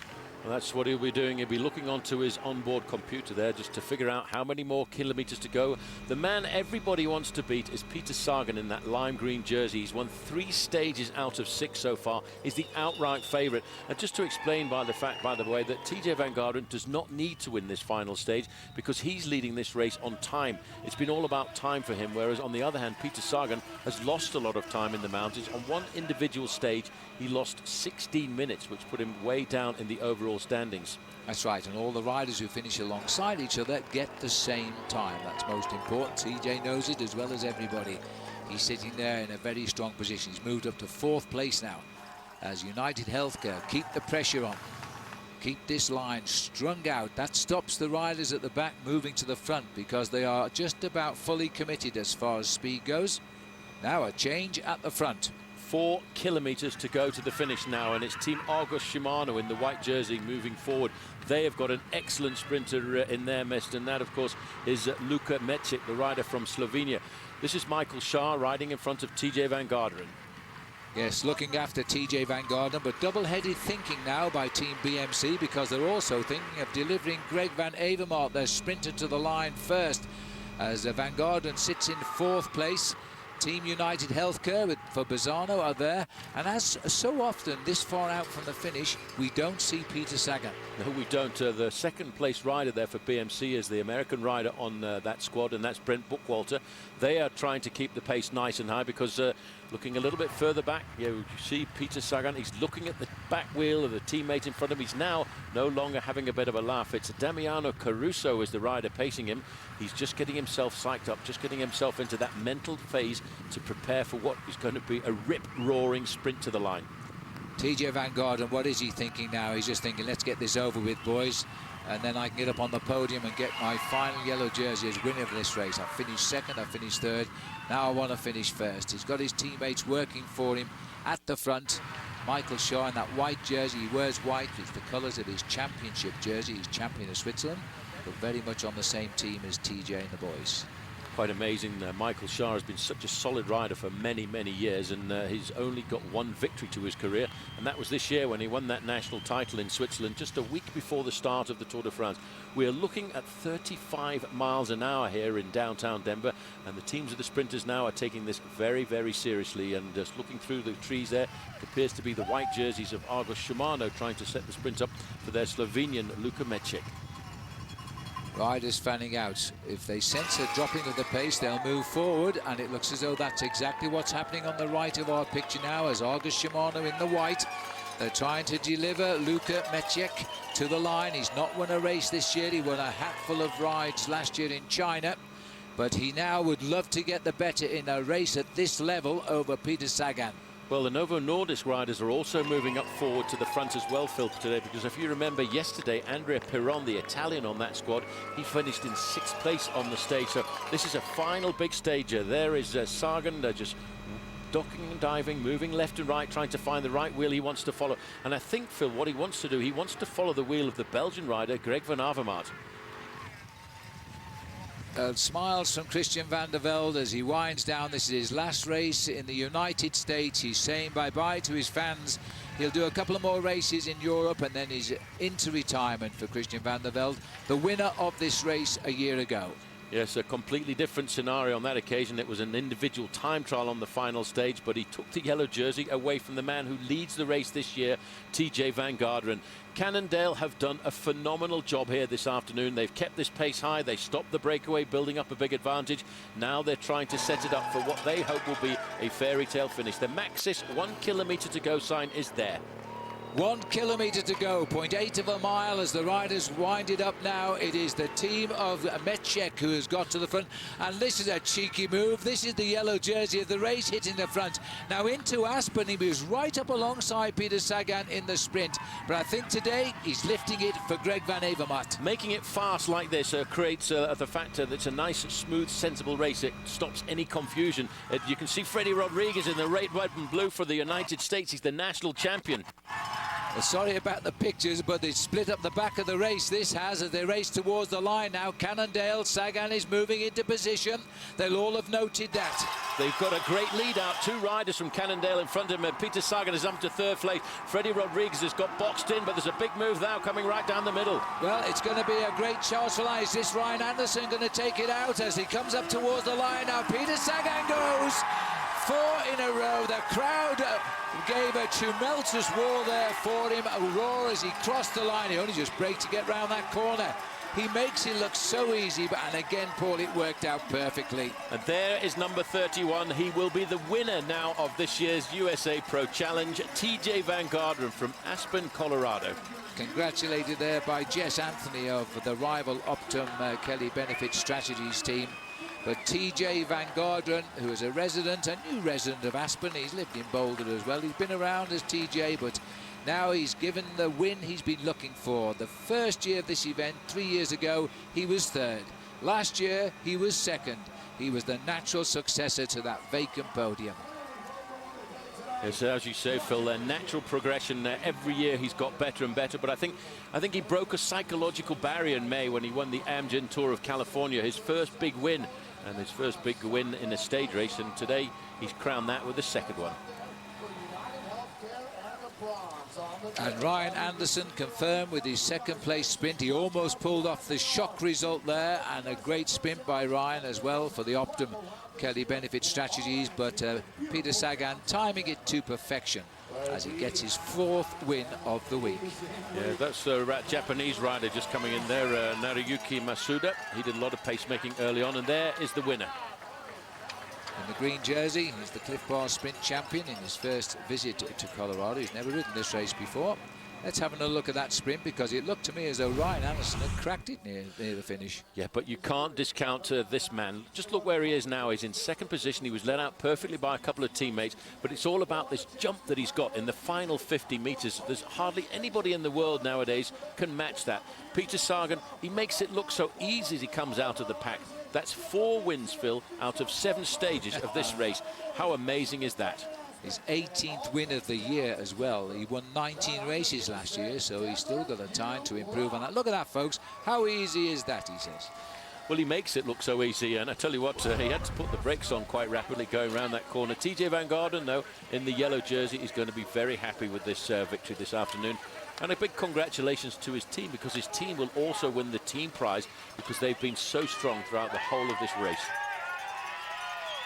And this super crowd here in Denver now. We'll see all the prize presentation as the riders get ready. There is Peter Sagan just going into the presentation. Also Matt Cook, he's got his own winner's jersey there, the red Nissan King of the Mountains jersey. Peter Sagan, he came here, Paul, 2 weeks before to acclimatise, and he's delivered 4 stage wins. I can't believe he did that.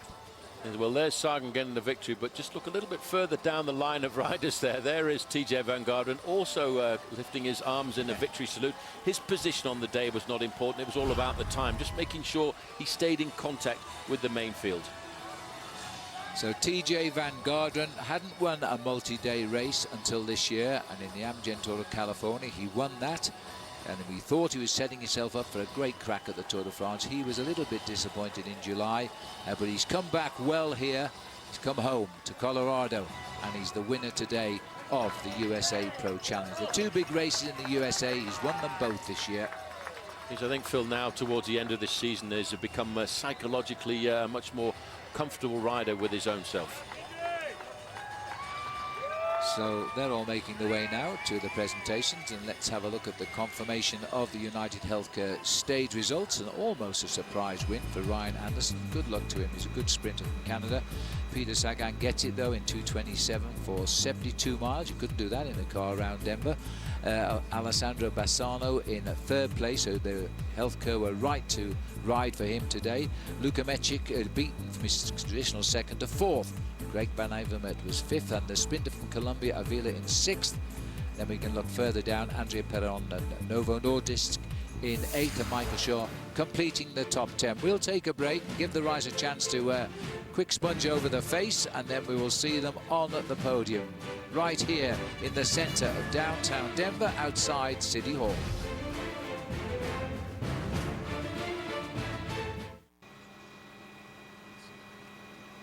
We're looking down on a huge crowd here in Denver as well. The race has just finished. It is a victory for Colorado resident TJ Van Garderen. We're going to see him on stage in just a moment. Look at this crowd here. They've enjoyed a beautiful day. They've been watching cycling for just on 2.5 hours in the streets at temperatures which have hit 100 degrees Fahrenheit. We're all ready now to pay due homage to the champions after their 7-day ride across the state of Colorado. We started last Monday in Aspen. Right, well, the USA Pro Challenge on NBC is brought to you by Colorado State University. 140 years of world-class research and academics. By Nissan, innovation that excites. By Cliff Bar. And by Team Novo Nordisk, changing diabetes.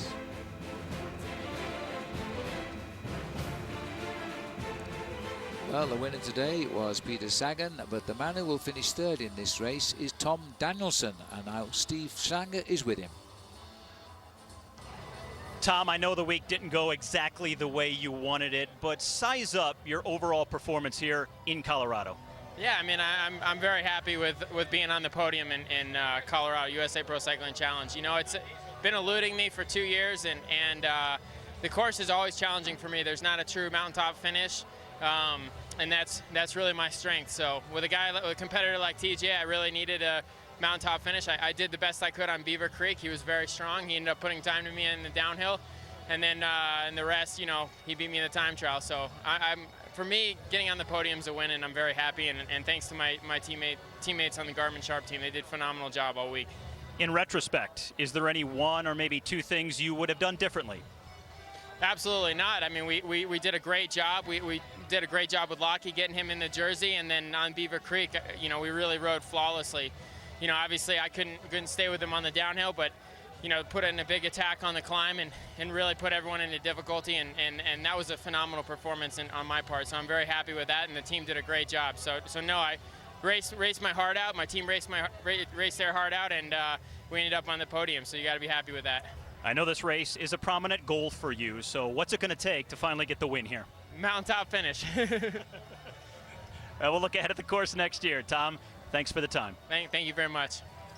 Yes, well done. Tommy D, as we call him, fourth in this race 2 years ago, and he won a stage last year into Aspen. Let's have a look at the final overall standings presented by United Healthcare. TJ Van Garderen, he's finished third, he's finished second, now he wins. After 22.5 hours in the saddle, his teammate Matthias Frank second, Tommy Danielson, we just heard from, third, 1:42 back, Acevedo from Colombia fourth, and Lachlan Morton, teammate of Tommy Danielson, in fifth. Here we go. A proud man indeed, TJ Van Garderen, as he steps up now without his yellow jersey, but we're about to put that to rights. Well, this is the one that he's been waiting for, Phil. He's worn the yellow jersey in this event in the past. He wore it in the first year of this race back in 2011, but he finished in third place on that occasion. He's been dreaming for many, many years of winning this bike race overall, and I think he's here to savour the moment. Man on the left there, Richard Chadden, he is the big benefactor for this race. He has made it happen. And him and his son Rick have been terrific on this race. Without them, it simply wouldn't be a USA Pro Challenge. Governor Heckenluber on stage as well there, presenting the final yellow jersey. Now the moment that TJ's been waiting for, a kiss from Courtney and Candice. There we are. Well, he's got a big thank you to say to his team because, Phil, he only had to come out of the main pack on a couple of occasions to do all of the pacemaking himself. His team were always solid. And we should have realised there's the baby. This is Rylan, who was born in May and has completed a great year here.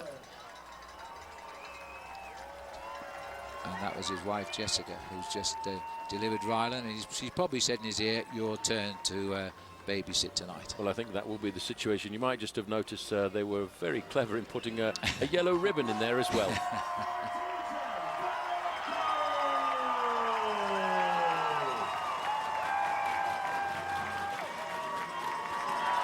All worked perfectly. His very words keep ringing in my ear, Paul, at the team presentation over a week ago in Aspen. He said, I'm here to win the race. And that's exactly what happened with a great team, BMC. They really guided him well this year. Yes, it was all about the team, and we should have realised when they brought the team that he was going to do something special. He laid down the first foundations on the 4th stage when he went down into Beaver Creek. He was challenged by Tommy Danielson, but when it came down to the final ascent up to Beaver Creek, he had an ally from Colombia, Hania Acevedo, alongside him.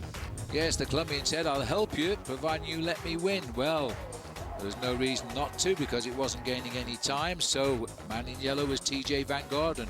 All he had to do then was defend his lead. And there's no better way to defend your lead than in the time trial, as he won the time trial in course record time and increased his overall lead. Back to this finishing line. Live pictures now. Richard on the left has been joined by son Rick Shadden as they both come on board now. And Peter Sagan, he should be used to which way round to show the winners' jerseys now. This man is amazing. I mean, 4 stages out of 7 is quite remarkable. When he looked at the race profile, he actually came here just for training. Came here 2 weeks in advance, spent 2 weeks on the roads around Aspen, and he just got better and better as the race went on. Unbeatable. And his English now, he understands everything everybody says to him. When he started winning in the races around the world, he didn't speak very good English. He does now.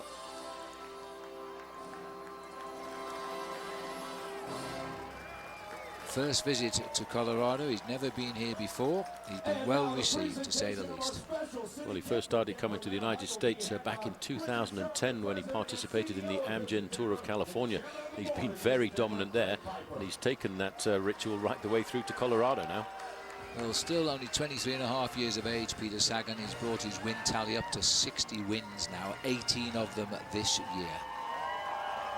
And he's extremely popular as well, Phil, made more noticeable by the fact that all around the race route here in Colorado, there have been Peter Sagan face cutouts. Yeah, surprised we're not seeing them down there right now. Peter takes the top step of the podium. We will next move to 2nd place. This man fighting his 2nd podium of the USA Pro Challenge. This is a great one. This is Ryan Anderson. Strategies team, give it up for Ryan Anderson.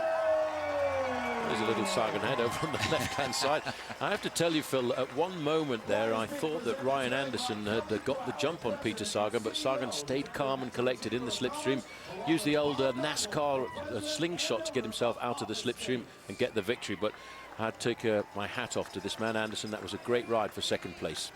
It was, because remember, Peter Sagan's on a World Tour team. The Optum Kelly Benefit Strategies, basically a continental professional team based here in the USA. That was a great result.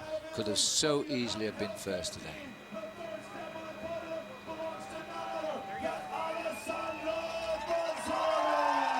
And the man that Paul told us all the way through was being set up by United Healthcare. Well, he didn't do too bad in the end, Alessandro Bazzana. He got 3rd. Well, I must admit, I thought the team had started to ride a little bit too early on for him, but obviously very consistent after a good ride yesterday.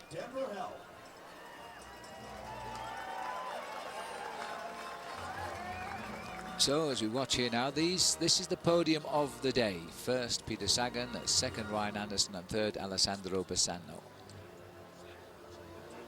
So top 3 on the day. There they are, saluting a huge crowd, as always, in Denver. This is the place, it's the only place this race can finish. Well, the man who was celebrating victory a year ago, Christian Van der Velde, chose this year to be his last race on American soil in this very, very last event. So let's hear from him now, because he's with Steve Schlanger. Well, Christian, it's now over. Your professional career in your home country. What does it feel like right now in this moment? It feels good. I mean, I'm satisfied. I don't feel like I need to do anything more. I don't think I need to prove anything to myself or anyone else. So, but yeah, I mean, I had a lot of flashbacks of my first races in the United States, first race in Colorado, first race here as a professional. So, yeah, a lot of thinking to do during the race today. But I had a good time. We saw you at the front there late, even blowing kisses to the camera. What did that mean to you? Well, my kids are still watching at home. You know, I have a lot of family and friends here, but there's still a lot of people here at home watching TV, especially my 2 girls. So. They had to blow some kisses to them.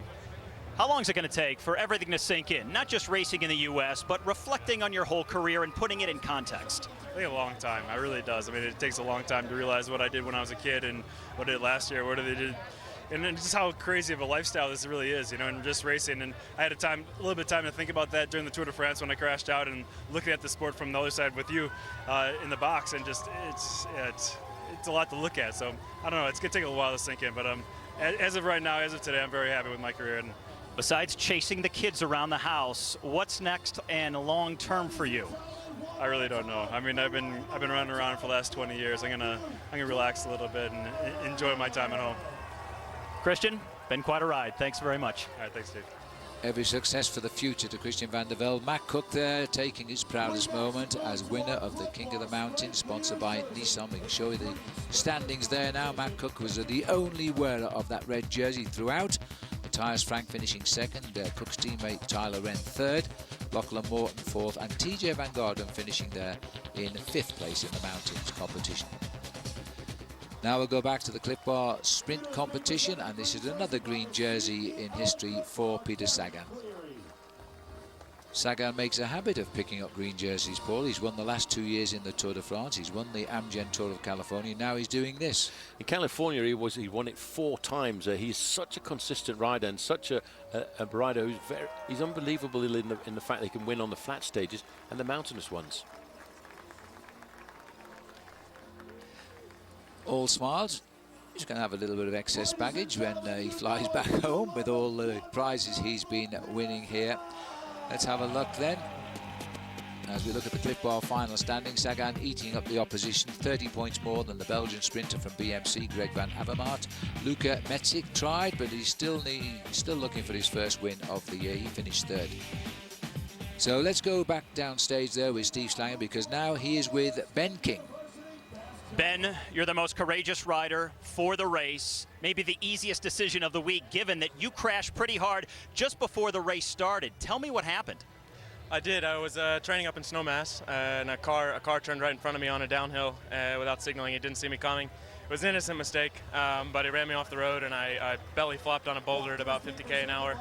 Spent 4 hours in the ER, a couple of stitches in my arm, but mostly just a lot of bruising in my abdomen and my quad. So my right leg's been numb most of the week, but it was too late to call a replacement in from Europe, and so I limped around for a few days and decided to try to give it a go, and yeah, it was a pretty successful week. How difficult was it, though, riding with those injuries over some of the big mountains here?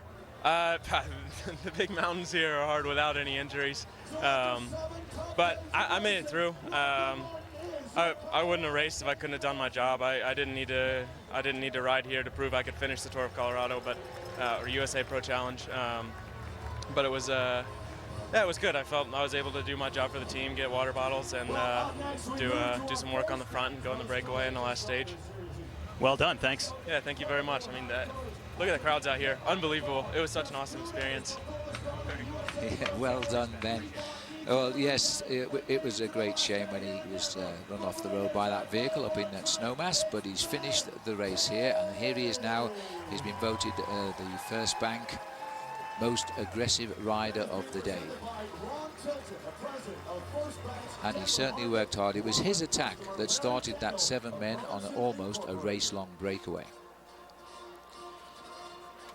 So, Ben Cook gets it, Paul. That horrible crash he had in Snowmass before the race started, which caused his arm to be stitched, pains in his stomach, and here he is at the finish. Well, that's why I think they've awarded him the most courageous rider. He was in the breakaway for a long time during the course of the day as well.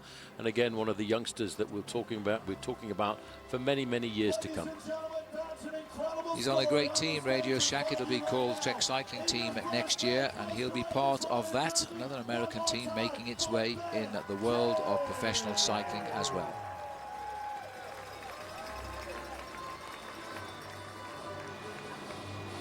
So it's just about all wrapped up here now with the USA Pro Challenge being put to bed for a third year. The people of Colorado have showed us time and time again that they want this race to continue well on into the future. For a complete list of the race results, visit usaprochallenge.com. Our thanks to Pearl Izumi for the apparel they provided. And remember, starting at 8 p.m. Eastern, Sunday Night Football is in San Francisco as Colin Kaepernick and the 49ers host Adrian Peterson and the Vikings. From all of the team here in Denver, and a long week for everybody. We've enjoyed it. We hope you have as well. And until the next time, Phil Liggett saying goodbye.